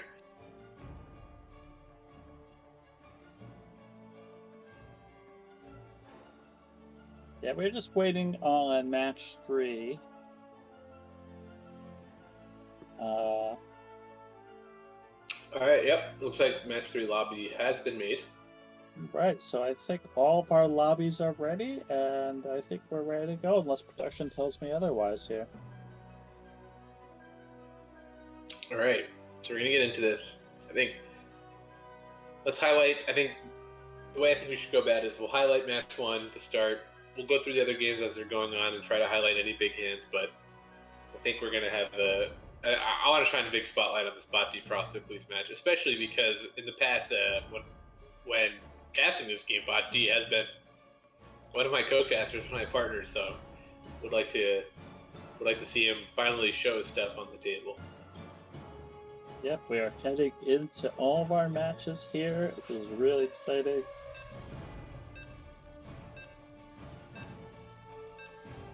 And I think it's happening. All right, Are we in?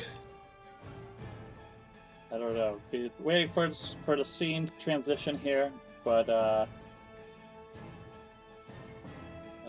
we should be starting our game. Here we go. You can see. All right. Reminder: I think we need to make sure we're all at 300 gold. Perfect. Tables 2 and 3 are in. And here we go.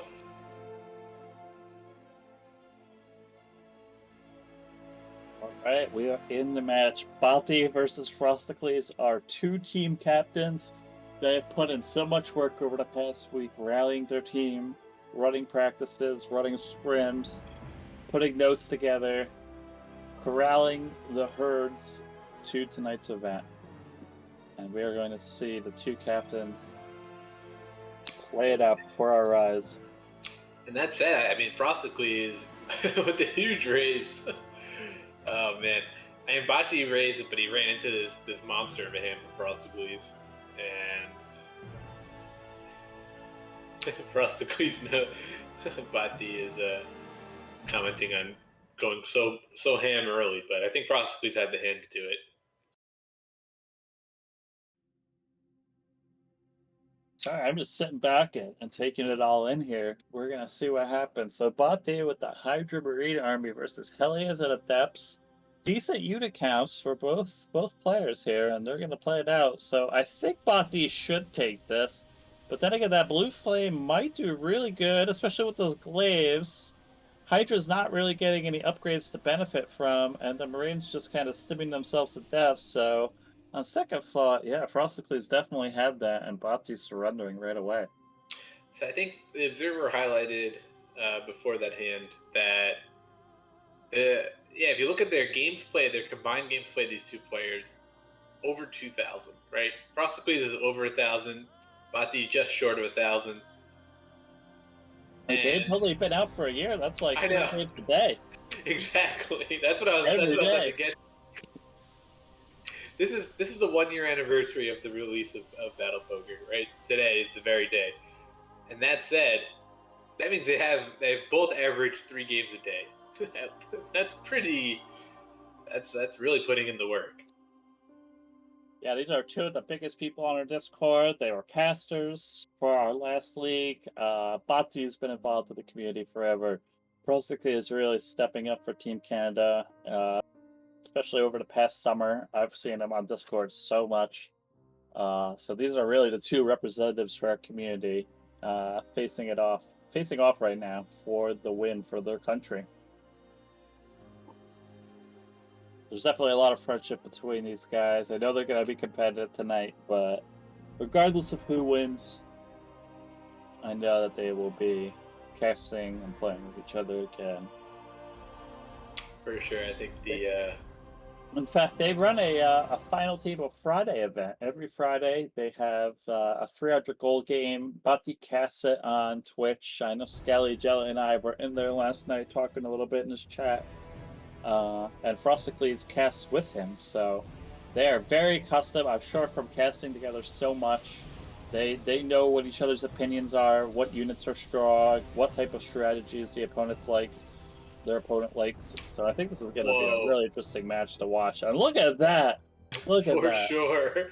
100 gold pot taken down by Frosticles after a mass Raven side that almost took him out. That said, I think the battle cruiser really almost cleaned it up, but just lost out. Yeah, one of each unit surviving. That was really close. One of the closest hands you'll probably ever see in BattlePoker, in fact. For sure. And look at these avatars for our opponents. Frosticles and Bati's not shy. They are showing off their avatars for the camera. Oh man, it's like the whole Burning Legion is here. Yeah. We had the Burning Crusade launch in World of Warcraft earlier this summer, and we had these units in the game. It was just the summer of the Legion. Oh no, those poor Marauders. You hate to see that. That's so many circles. Yeah, when you see that many circles, it doesn't matter what you have. If they're in those circles, you're pretty much done for. Yeah, well, that gets Bati back into it. Oh, let's look at table 2 real fast. Oh, well. No. Well, let's take a look. Let's see what happened. Looked like it was an all in there from Zell and a laydown from Pawn Ranger. So it did set off our alarm bells when you saw Zero. Yeah, I saw Zero real fast. I was like, oh, quick, let's go. And Squirklings versus Banelings, not what you want to see. These cyclists are going to have no problem with the carriers, even if they have 3-3. 2 versus 11. That's really insurmountable, no matter what your upgrades are. I think my favorite analogy for StarCraft is in StarCraft, rock beats scissors, but if you have 20 scissors and they only have 1 rock, then scissors beats rock. Yeah, that's what it comes down to. Pretty much, unless it's like, BCs and floating command centers versus Marauders. Then you can have as many Marauders as you want, and the BCs will win, but for the most part, that pretty much holds, yeah. It's funny that sort of there's a whole counter meta, but at the end of the day, if you have too many things, it doesn't matter how hard you're countered. So we have a decent, amount of carriers and Dark Templar for Pone Ranger. I thought those Hydras were going to help out quite a bit against the carriers, but they just got obliterated by the Dark Templar. So we're pretty much seeing Capital Ship versus Capital Ship. This was Yeah. really close. I think but this is a carrier cleanup. The Yamatos didn't do enough. yeah, it was looking a little closer for a little bit, but the carrier's able to win and forced to win instead of the tie there. And Pawn Ranger now with a pretty big chip lead. Yeah, Pone Ranger, one of our previous champions, champion Pone Ranger. Even though he's not the reigning champion, he's still the champion. One of the most epic interviews we ever had in Battle Poker coming from him, I think in our second tournament there. I think I recalled that. So definitely had a a great fan time. favorite, or at least a caster favorite here. For sure.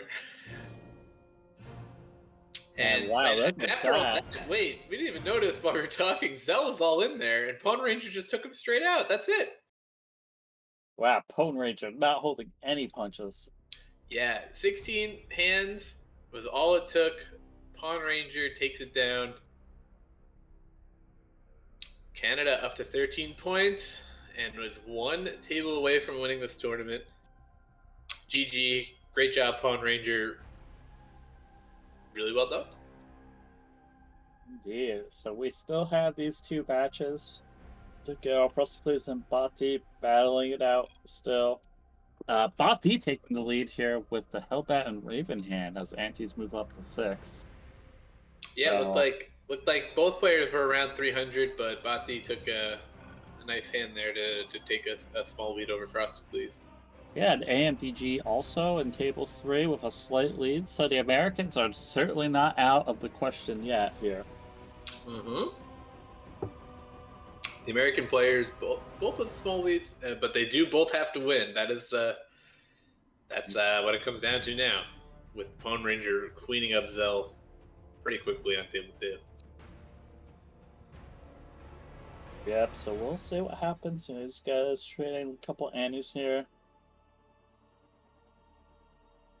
Wow, this is Bati's hand to play for sure. The carriers with the Liberator backup. Not massive unit counts for either, but I think just the synergy of these two units makes it a very strong hand. And we see him raise 44. I can see Frosticles maybe playing this hand. This is kind of a big raise. He's definitely thinking about it. It's really not the best hand, and we know for a fact that he would lose, but by its own rights, not terrible, but he does decide to fold it out. That was a really good laydown for Frosticles. Bati thinking that the amount of time that Frosticles was taking was to pick a raise number, not to lay down the hand. Yeah, no. I think both these players know, this heat is going to make or break it for their country, so they don't want to go out early. They want to make sure if they all in, it's really worthwhile. For sure. I think it's about 150 gold hand going down in table 3 right now. Yeah, let's hop over there. And AMGG took it down with the massive Ravens, is from what I can tell, and now, 430 to 1. It's basically a 450 to 150 game. And we can see Killis in chat say third time Ravens. Obviously, we can't go back in time and see what was going on, but it seems like AMG is on a bit of a luck streak here with his units here. Yeah, I mean, Ravens very strong in these heads-up games, and we're seeing AMDG raise on his Baneling army. Oh no, they're all stacked up, but they're running down the disruptors. Look at those disruptors kite away, though. They want nothing to do with those Banelings. No, thank you, sir. That said, can they get on top of the swarm hosts? Yeah. Disruptors are one of the newest units in Battle Poker. We get a new unit or a balance update every so often, every once or twice a month, and they're not that new, but they've been in the game for not so long. But they are just so powerful. I just want to say that they look at how they just kite away automatically. They see those locusts coming in, and they are not doing anything to do with. They have nothing to do with that. So. Just the kiting ability and the strong AoE ground damage makes them one of the strongest units in the game right now. Yeah, absolutely. I think that's it. I mean, I think Killis has got to like his hand here. Oh, big hand at table one that we just popped over to quickly. Botti's carriers have arrived. And now Frosticles on the ropes. Right, yeah. Looking at our scores for table one, table three, how the Americans are in prime position. Really, both American players have a strong chip leads against their Canadian opponents. So, despite trailing most of the night, this might be the moment for the Americans that they've been waiting for. Well, I mean, yeah, they've been trailing, but to your point, this is the moment they're waiting for because they have performed so well, because they have at least kept themselves in it with their work in round two. And Botti takes another pot down, a small one, but that does put the pressure on Frosticles. Yeah, he has what, 4 antes left around that much. Yeah, 3 after this one. So and that's it. He's all in. I mean, he has a decent hand. He doesn't have the anti-air though, so despite having decent number of Brood Lords. I think the Liberators. When he sees the Liberators, he's gonna, basically say a curse to himself. Yeah, he knows it's over. Just having any number of Liberators means this isn't much of a fight. All right, but it looks like we're gonna have a split pot though because the Cyclones get taken out by the Brood Lords. So Frostically staying in. Oh no, wait, never Oh. mind. What am I thinking? I thought. Yeah, come on, All it's right. Liberators. What are you talking? All right, for a second, the Liberators were in their ground mode, so I was just like, oh, air versus ground. They don't have anti-air, but clearly I was just having a little bit of a brain fart there with Botti easily cleaning up that hand. And now it comes down to table 3, AMD versus Killas. Killas has been. Oh, go ahead. Sorry. No, I was trying to give a quick. Looks like Killas. Oh, the storms. Oh no. I was gonna say this looks like a split pot, but AMDG actually takes it down with a mass amount of storms. Wow. Killis is now a bit. Killis has to make the comeback because this is basically the game that decides the tournament. I mean, if any player in the league can make a comeback, I say it's Killis. He is a master StarCraft 2 player.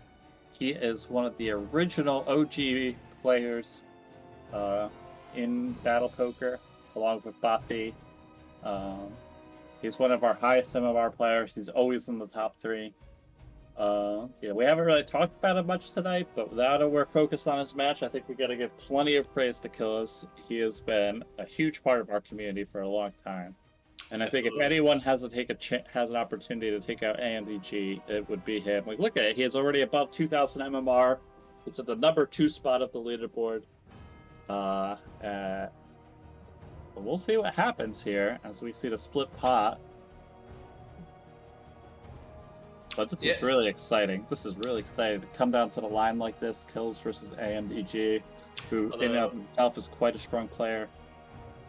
Killis raises, but AMDG has the perfect counter to Phoenixes with those 5 Thors.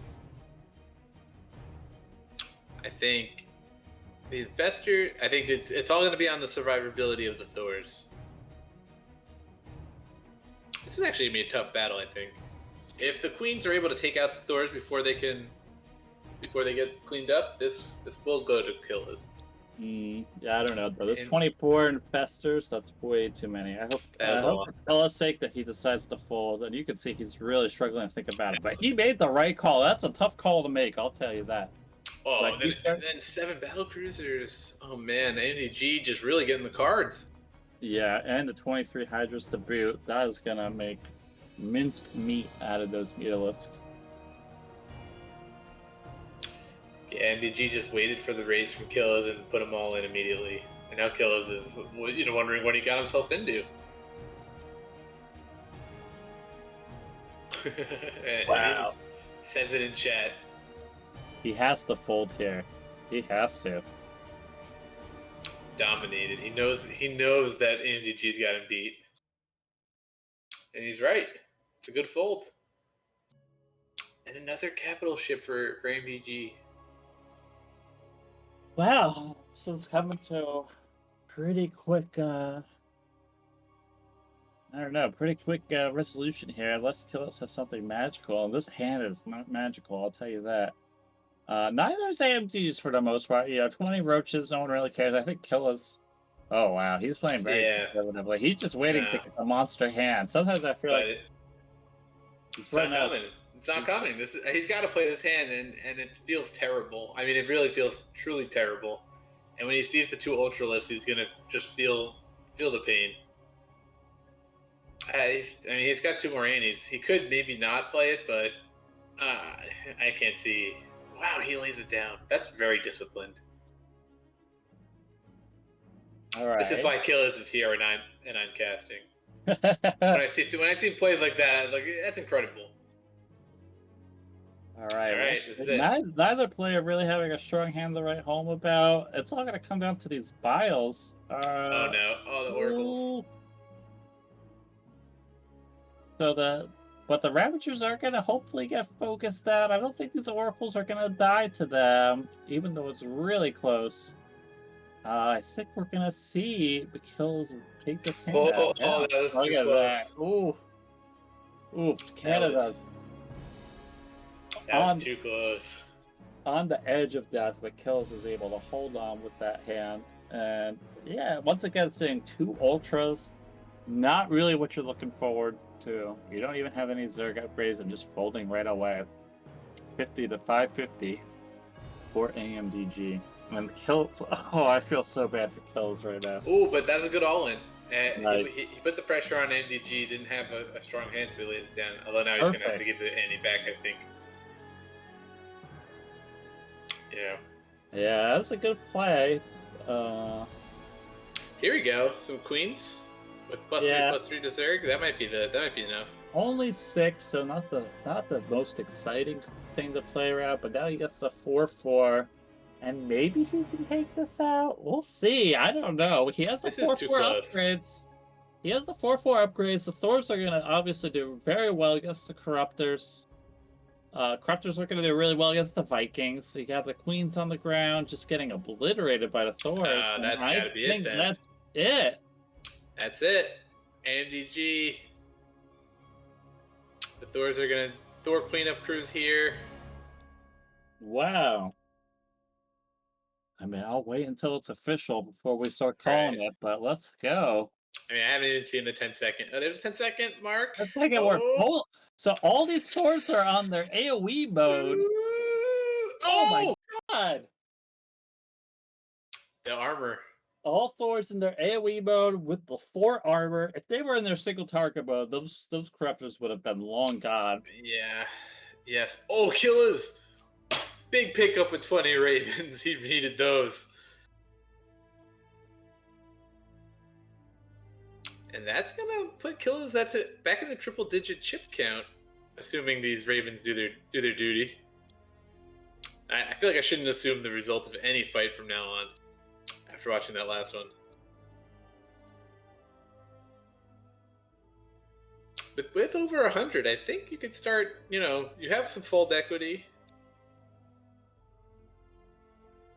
MDG. Oh no, Killers. Killers is feeling himself and runs right into some battle cruisers.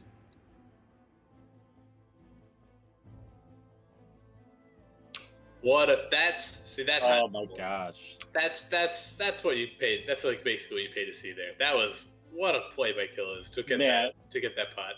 If Kills comes back, because I think he has to get like GOAT status, because he is honest MVP. If there, I don't know if there's a special award for MVP in Canada, but he deserves it.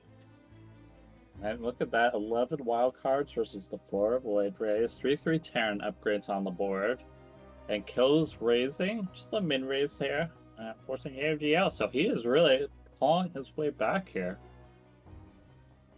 And a large Reaper count's going to be too much for one Thor. I mean, this is Killer's hand to lose. All right, so neither side actually put any extra money into the pot. Oh man, that's so many Reapers. Yeah, just a massive army. And that said, all these Hydras are going to go before they can shoot down the Banshees, and likely we're going to see a split pot here. Yeah, definitely a split pot. No way they're going to cut down all these Reapers in time. This is a bit odd. Maybe I'm lying. Getting close, okay. This is. I should stop talking. What do I know? I don't play this game anyway at any high level. I no, honestly, I thought that there was no. I guess I just misjudged how much time it elapsed, but yeah, those Banshees taking it out. All right, so Kella's still once again in a tough spot as he wins the antes there. Still, though, the underdog in this game with Canada's life resting on his back. Big raise from MDG with these Widow Mines. It does take the pot. I think Kella's could have played the. Oh no, there's the Raven count. And will MDG try to buy the pot again? No, the check happened. Yeah, Kella's gonna raise because he's got the hand. I think AMDG will probably call here. Nah, he lays it down too. Okay, yeah. Both these players very experienced, knowing when to fold and when to call for the most part. Kella's getting the Infestors versus the Marines here. I think with the 1/1 upgrades. Hey, you gotta like the Infestors in that matchup. I think MDG raises them all in though with that Marine count. That's interesting. Not something I would have done. That's a tough call. But he might be playing the player more than the cards here. He might recognize some weakness. Ooh, but Killis with the call, and that's a great call, I think. And I think Killis has the hand here. We'll see. Yeah, the Storms and Fungals going out, and yeah, look at that. Yep, that's just gotta clean up. Yeah, that was really close. So I don't want to. That was actually really, really close. You know, the damage went out so fast for both players, so it was really hard to play-by-play call that battle. But I think just a couple more Storms on one side, and that battle would have been flipped there. And I mean, don't look now, Concordia. Killers has the gold lead. Wow, look at that! Look at that! Like legitimately on the ropes. I game over. We were calling it. We were cheering for. We had the American flags going in the background. Yeah, what do we know? We were George Washington crossing the Delaware River right there. But in this alternate reality, the forces at Trenton just shot him away. Yeah, for sure. I think. Well, that's it. I mean, this is still, still a game. It's not over. It's just a lead. It's not a win. But this is definitely going to be a pot win. Yeah, at a quick surrender from MDG. He saw the writing on the wall there. Oh, 420 gold for Killas.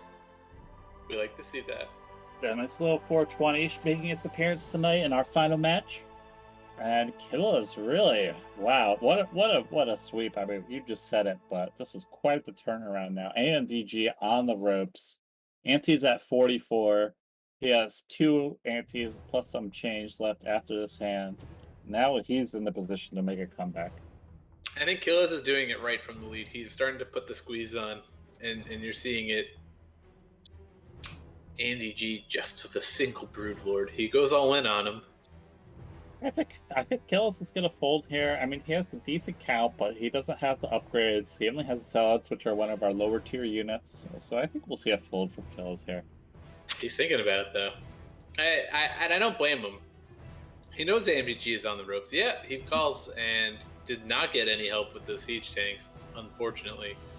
Yeah. Wow, okay. So AMDG will at least not die here. I don't know if this one Broodlord is going to be able to kill everything in time. And actually getting a little friendly fire from his Widow Mines, but certainly going to be a tie here. Yeah, I think that was a good call from Killis to get this drawn pot. Yeah, absolutely. A tough call to make, though. For sure. I think he had a strange unit comp there, but was able to at least, not lose any chips to AMDG's deck.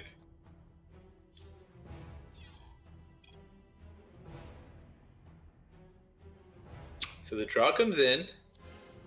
All right, yeah. almost an order of magnitude lead for Killis in terms of gold. Good all-in from AMDG with the Banelings. Yeah, now he gets the 10 wild cards, which is not the number you want to see for wild cards, but enough to force Killis out with just that minimal unit count there. Yeah, I think you're going to see the raises into winning the antes going back and forth here a bit. Yeah, both players playing quite fast, right now. Couple hands. There's an all-in. Just flying by. All in on 3 Corruptors for AMDG. Killis with Banshees not doing well against those Corruptors, but the Cloak might buy some time for whatever unit he has to take him out.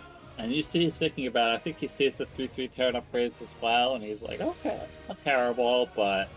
Yeah, I mean, any ground unit... Ooh, he does lay it down. But any ground unit that AMDG might have drawn in round 2 would have just gotten kind of quickly mopped up by those Banshees. Ooh, and Brood Lords now. We're almost back to even. Wow, this is quite the match. We were expecting Frosty's and Bot D to be the match to watch, but that game ended relatively quickly, and now we're stuck here on Kills versus AMDG, battling it out for the fate of their countries. And I wonder if a little birdie has told either of them that this is it, that this is the one that matters. You gotta think they might be expecting it. They're at 40 minutes StarCraft time into a 1v1 game, so... I think Killis thinks he's won this, and he might not be wrong. His siege tank's really doing the work. And there it is. Wow, what a comeback Killis for Team Canada.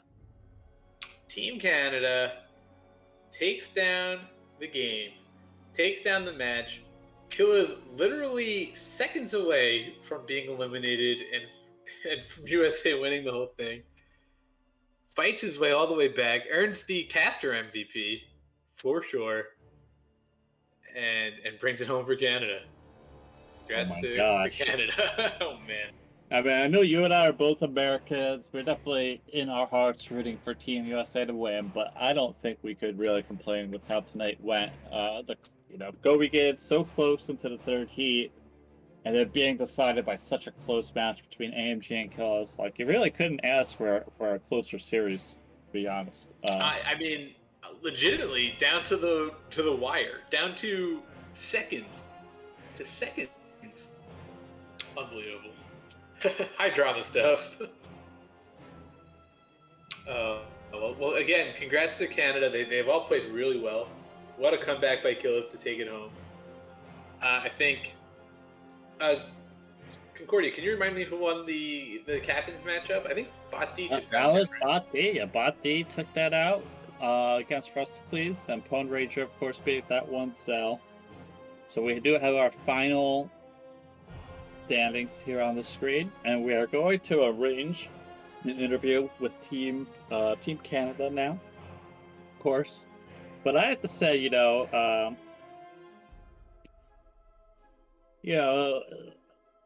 Team USA fought with some grit tonight. Like they did an amazing job coming back in the Heat 2 after being swept in the first heat, and of course with Bot D clearing out Frosticles there, it was looking super close. So I think Canada was talking some smack in the beginning, talking about how they weren't really too worried about Team USA, and I think that's been the general vibe. But I think tonight shows that both countries are to be reckoned with. For sure. I think you get to these sorts of formats and maybe past play is like an indicator for future performance for sure. But once you sit down at that table and your head's up against somebody, kind of all goes out the window. And I think America was ready to play heads up poker tonight. And you saw that in how they came in round 2 and phase 2, and the strength they put out here in phase 3, especially with Bot D. But I think just at the end, Canada nipped them. I mean, that's really all it is. It came down to one game, and it came down to again 3 seconds. That's all it was.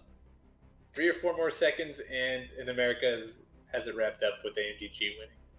Yeah, wow. What an incredible game to go out on. I am super pumped by that. So we will be moving on to an interview with Team Canada. I think we have Frosticles, the man, the myth, the legend himself, along with Mind Killers and Pode Ranger, who will be joining us. So yeah, we're going to bring them down here for our quick interview. Hello? Hello. Hey, what's going on? Hey guys. Hey. Congratulations. Oh yeah, congratulations, guys! Team Canada has won the Nation Wars, but I have to say it was hard fought. You know, those are some epic matches to watch, and I just have to say right off the bat, Killos, the caster's MVP tonight. That last match was like epic to watch. You were pretty much eliminated, as I'm sure. What a comeback. I felt so dead. I was card dead, and every time I had a hand, he was beating me. So when I had 50 gold left, I had to bluff with those last goals, and it worked. I made the comeback. You had a couple hands where we were like, oh no, he's going all in, and there's no way he can win this showdown, but did get a laydown from your opponent. And then you had the hand where you were all in, where the draw basically came down to 2 or 3 seconds. Yeah, do you talk about the 4-4 queens corruptors? Exactly. Yep. Yeah, that 4-4. I had to go with the 3-3 queens, even if I had 7 queens. So yeah, the upgrades played for me this time. And timing, nice timing. Yeah, that was so close. We were pretty much about to give it to Team USA over here on our stream here, but you just held on and you came back, and that was really incredible to watch.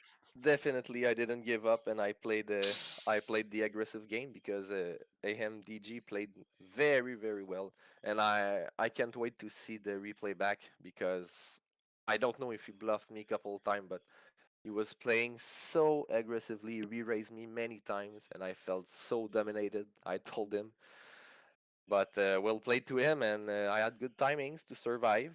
I had a couple good bluffs, so yeah, great match. It's poker. Yeah, that was very exhilarating to watch. But let's go over to Frostic, please, real fast. Your team won. How do you feel? It was definitely close. Obviously, it didn't fair as you would have wanted against Bot D, but at the end, you guys took it out. What are your thoughts right now, Frosties? Well, to be honest, man, it pretty much went exactly how we talked about it in our meeting. We discussed it with everybody. I wasn't really going to play. We were going to let all the different people play. But Bart D said captain is going to challenge me, so I accepted. So I said to the guys, by the score right now, out of 3 of us, only one of us can lose. I said, so it's going to be up to you guys to get the wins. And Mind Killers and Pone Ranger stepped up. They said they wanted to fight, so I put them in it. And to be honest, from the beginning of the week, we knew they were going to be our ringers. Pone Ranger, the first tournament champion. Mind Killers always consistently with the timings above 2,000. You know, they were our ringers from the start. So we were happy with how it went out. We were happy with how it played out. And, you know, I got to give it to Bati. He beat me. So that, you know, he at least gets that nod to his hat, captain of captain. He got that win. I'll give it to him. But as you can see, he's already wearing his avatar's changed to the Canadian flag because we did make a side bet between us. And so he's got to wear that for a month. He's got to represent Team Canada for a while. And you know what? I gotta give it to Pone Ranger. He stepped up. He won his game real quick. Mind Killers, obviously, you guys watched that ridiculous battle, the ridiculous timing coming back from a loony in a chair. I mean, we were all cheering him on.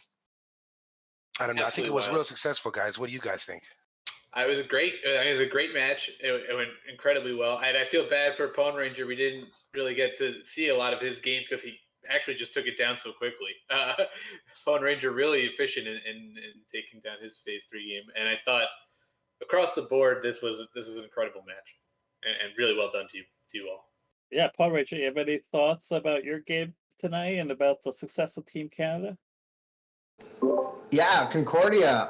Firstly, thanks for the shout out. Love to know that I have a fan out there. Gentlemen, firstly, Bot D, Frosticles, what an environment, the vibes, the competition. What a beautiful way to put a friendly match side by side against some amazing players. And you administrative staff behind it, casting, supporting it. You know, from winning the first tournament, I come in here, I still only have 160 games, but that's the beauty about this game is, I have a busy life. I only actually had to play 3 games this month to prepare for this and come in, and I still have a win because, Battle Poker is just about that, right? It's you can have all the skill you want, but sometimes you need the cards, and sometimes you just play the man, and you can't teach that. So, beautiful game USA, beautiful game Canada. Couldn't be more. Awesome. Very well said. Yeah, no, this third heat. I mean, all the games were exciting tonight, but this third heat was definitely like amazing to watch, especially with how close we were going in. How were you guys feeling? After the first heat, Team Canada had a sweep of the first round. I bet you guys were feeling pretty confident after then. But then when US, won 2 matches and brought it back to a 9-6 score, how were you guys feeling at that point? Maybe I can start to answer. Well, when it was a 6-0, we absolutely had to win 2 games to have to win only 1 match in the E3. So yeah, that's it. We absolutely had to win 2 games in Heat 2, and we didn't. So we had to win 2 out of 3 matches in Heat 3. So it was a very close battle till the end. Absolutely. Yeah, I agree with Mind Killers there. We were talking about it. That's why we played some strong players in the second round. But as you could see, Pone Ranger, Mind Killers, Sylvanas, Vendetta, FaZe. I had a lot of people to work with. So Yeah, when you said so, obviously, there's no secrets here. Sylvanas is definitely one of the top players here, number 2 on the ladder. When you set them out in the second heat, I was a little surprised by that move. But obviously with Code Rager and Kills and yourself gunning, so it kind of makes sense. You have so many short players. But I guess I want to know, like, what led you to send Sylvanas there out against Well, the way we work over here in Team Canada, you know what I mean? We were having some discussions. We were talking about who we wanted to play. We were talking about how many wins we needed, and I let the players really voice their opinions about who wanted to play. I mean, I already had my ideas working in on the way in. Like I had my little structure of who if Bot D called somebody specifically, I was going to play somebody specifically. Like I had some things in my mind, but actually I was going to play Pone Ranger against Bot D, but Bot D challenged me. That was my original plan going in. For example, I had Mind Killers with Hippo or AMDG, so I had that set up going in. But then, yeah, Sylvanas is one of our best players as well. Vedetis as well as a tournament winner. And FaZe, you see, he got the win. He knows how to play.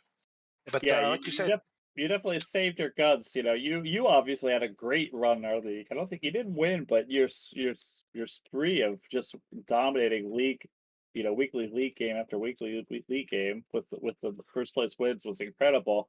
And then having Mind Killers like top MMR player, Code Ranger champion, you definitely saved your guns for the third heat, and it paid off for you at the end.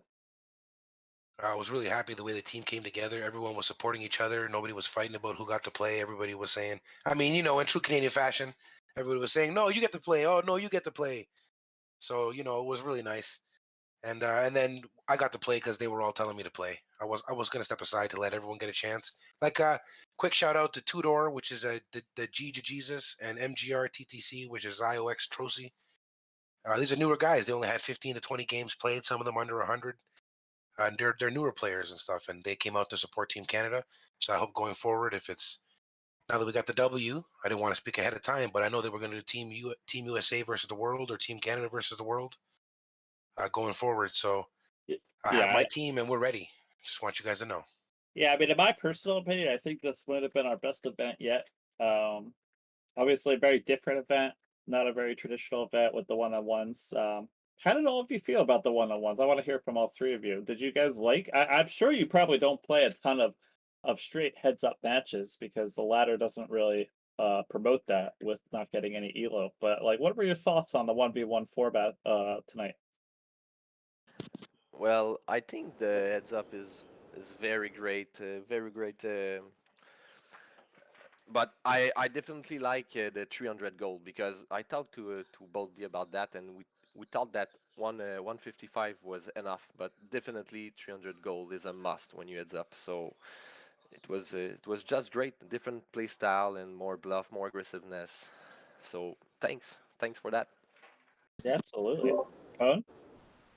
Yeah, the 1 versus 1 was it was different. You're switching it up. I think it's great. Shout out to the individual that I played there. I mean, played a great game. Always switching it up, keeping our skills sharp in different avenues is phenomenal. And in all realism, I don't know how else we could have done a true blue, the red versus the blue match without doing something like this. So shout out to you guys for putting it together, and I couldn't have enjoyed it more.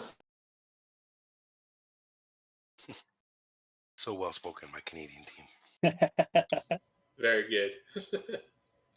All right. Well, once again, congratulations, Michaels. You're definitely the caster's MVP tonight. We'll let the viewers decide who they thought was the MVP overall. But do you guys have any final thoughts about tonight's games? We're definitely gonna have to schedule some rematch in the future. Well, I mean, I can't say bye without saying the man, the mission, the Pone Ranger. Amen. Very Oh well. yeah. Very good. Hey, I really enjoyed the 300 gold as well, like Mindkiller's touched on there. And if anyone out there listening watches the show there with Frosted Cleaves and Bot Dizzle there that we do every week with the Friday Night Fridays with the 300 gold, we get the practice out there. So some people were kind of used to 300 gold. They're getting to like it. They're enjoying it. And coming forward, we're going to have some more heads-up matches going forward. So if you guys like that and you enjoy it, Taylor gave us go ahead. We're going to do some kind of something. Probably with me and Bonti again. We're going to watch something for you guys, do some kind of heads up. Don't know what it's going to be, but it's not going to be a team thing. It's going to be an individual thing. Probably going to track your scores, track your wins.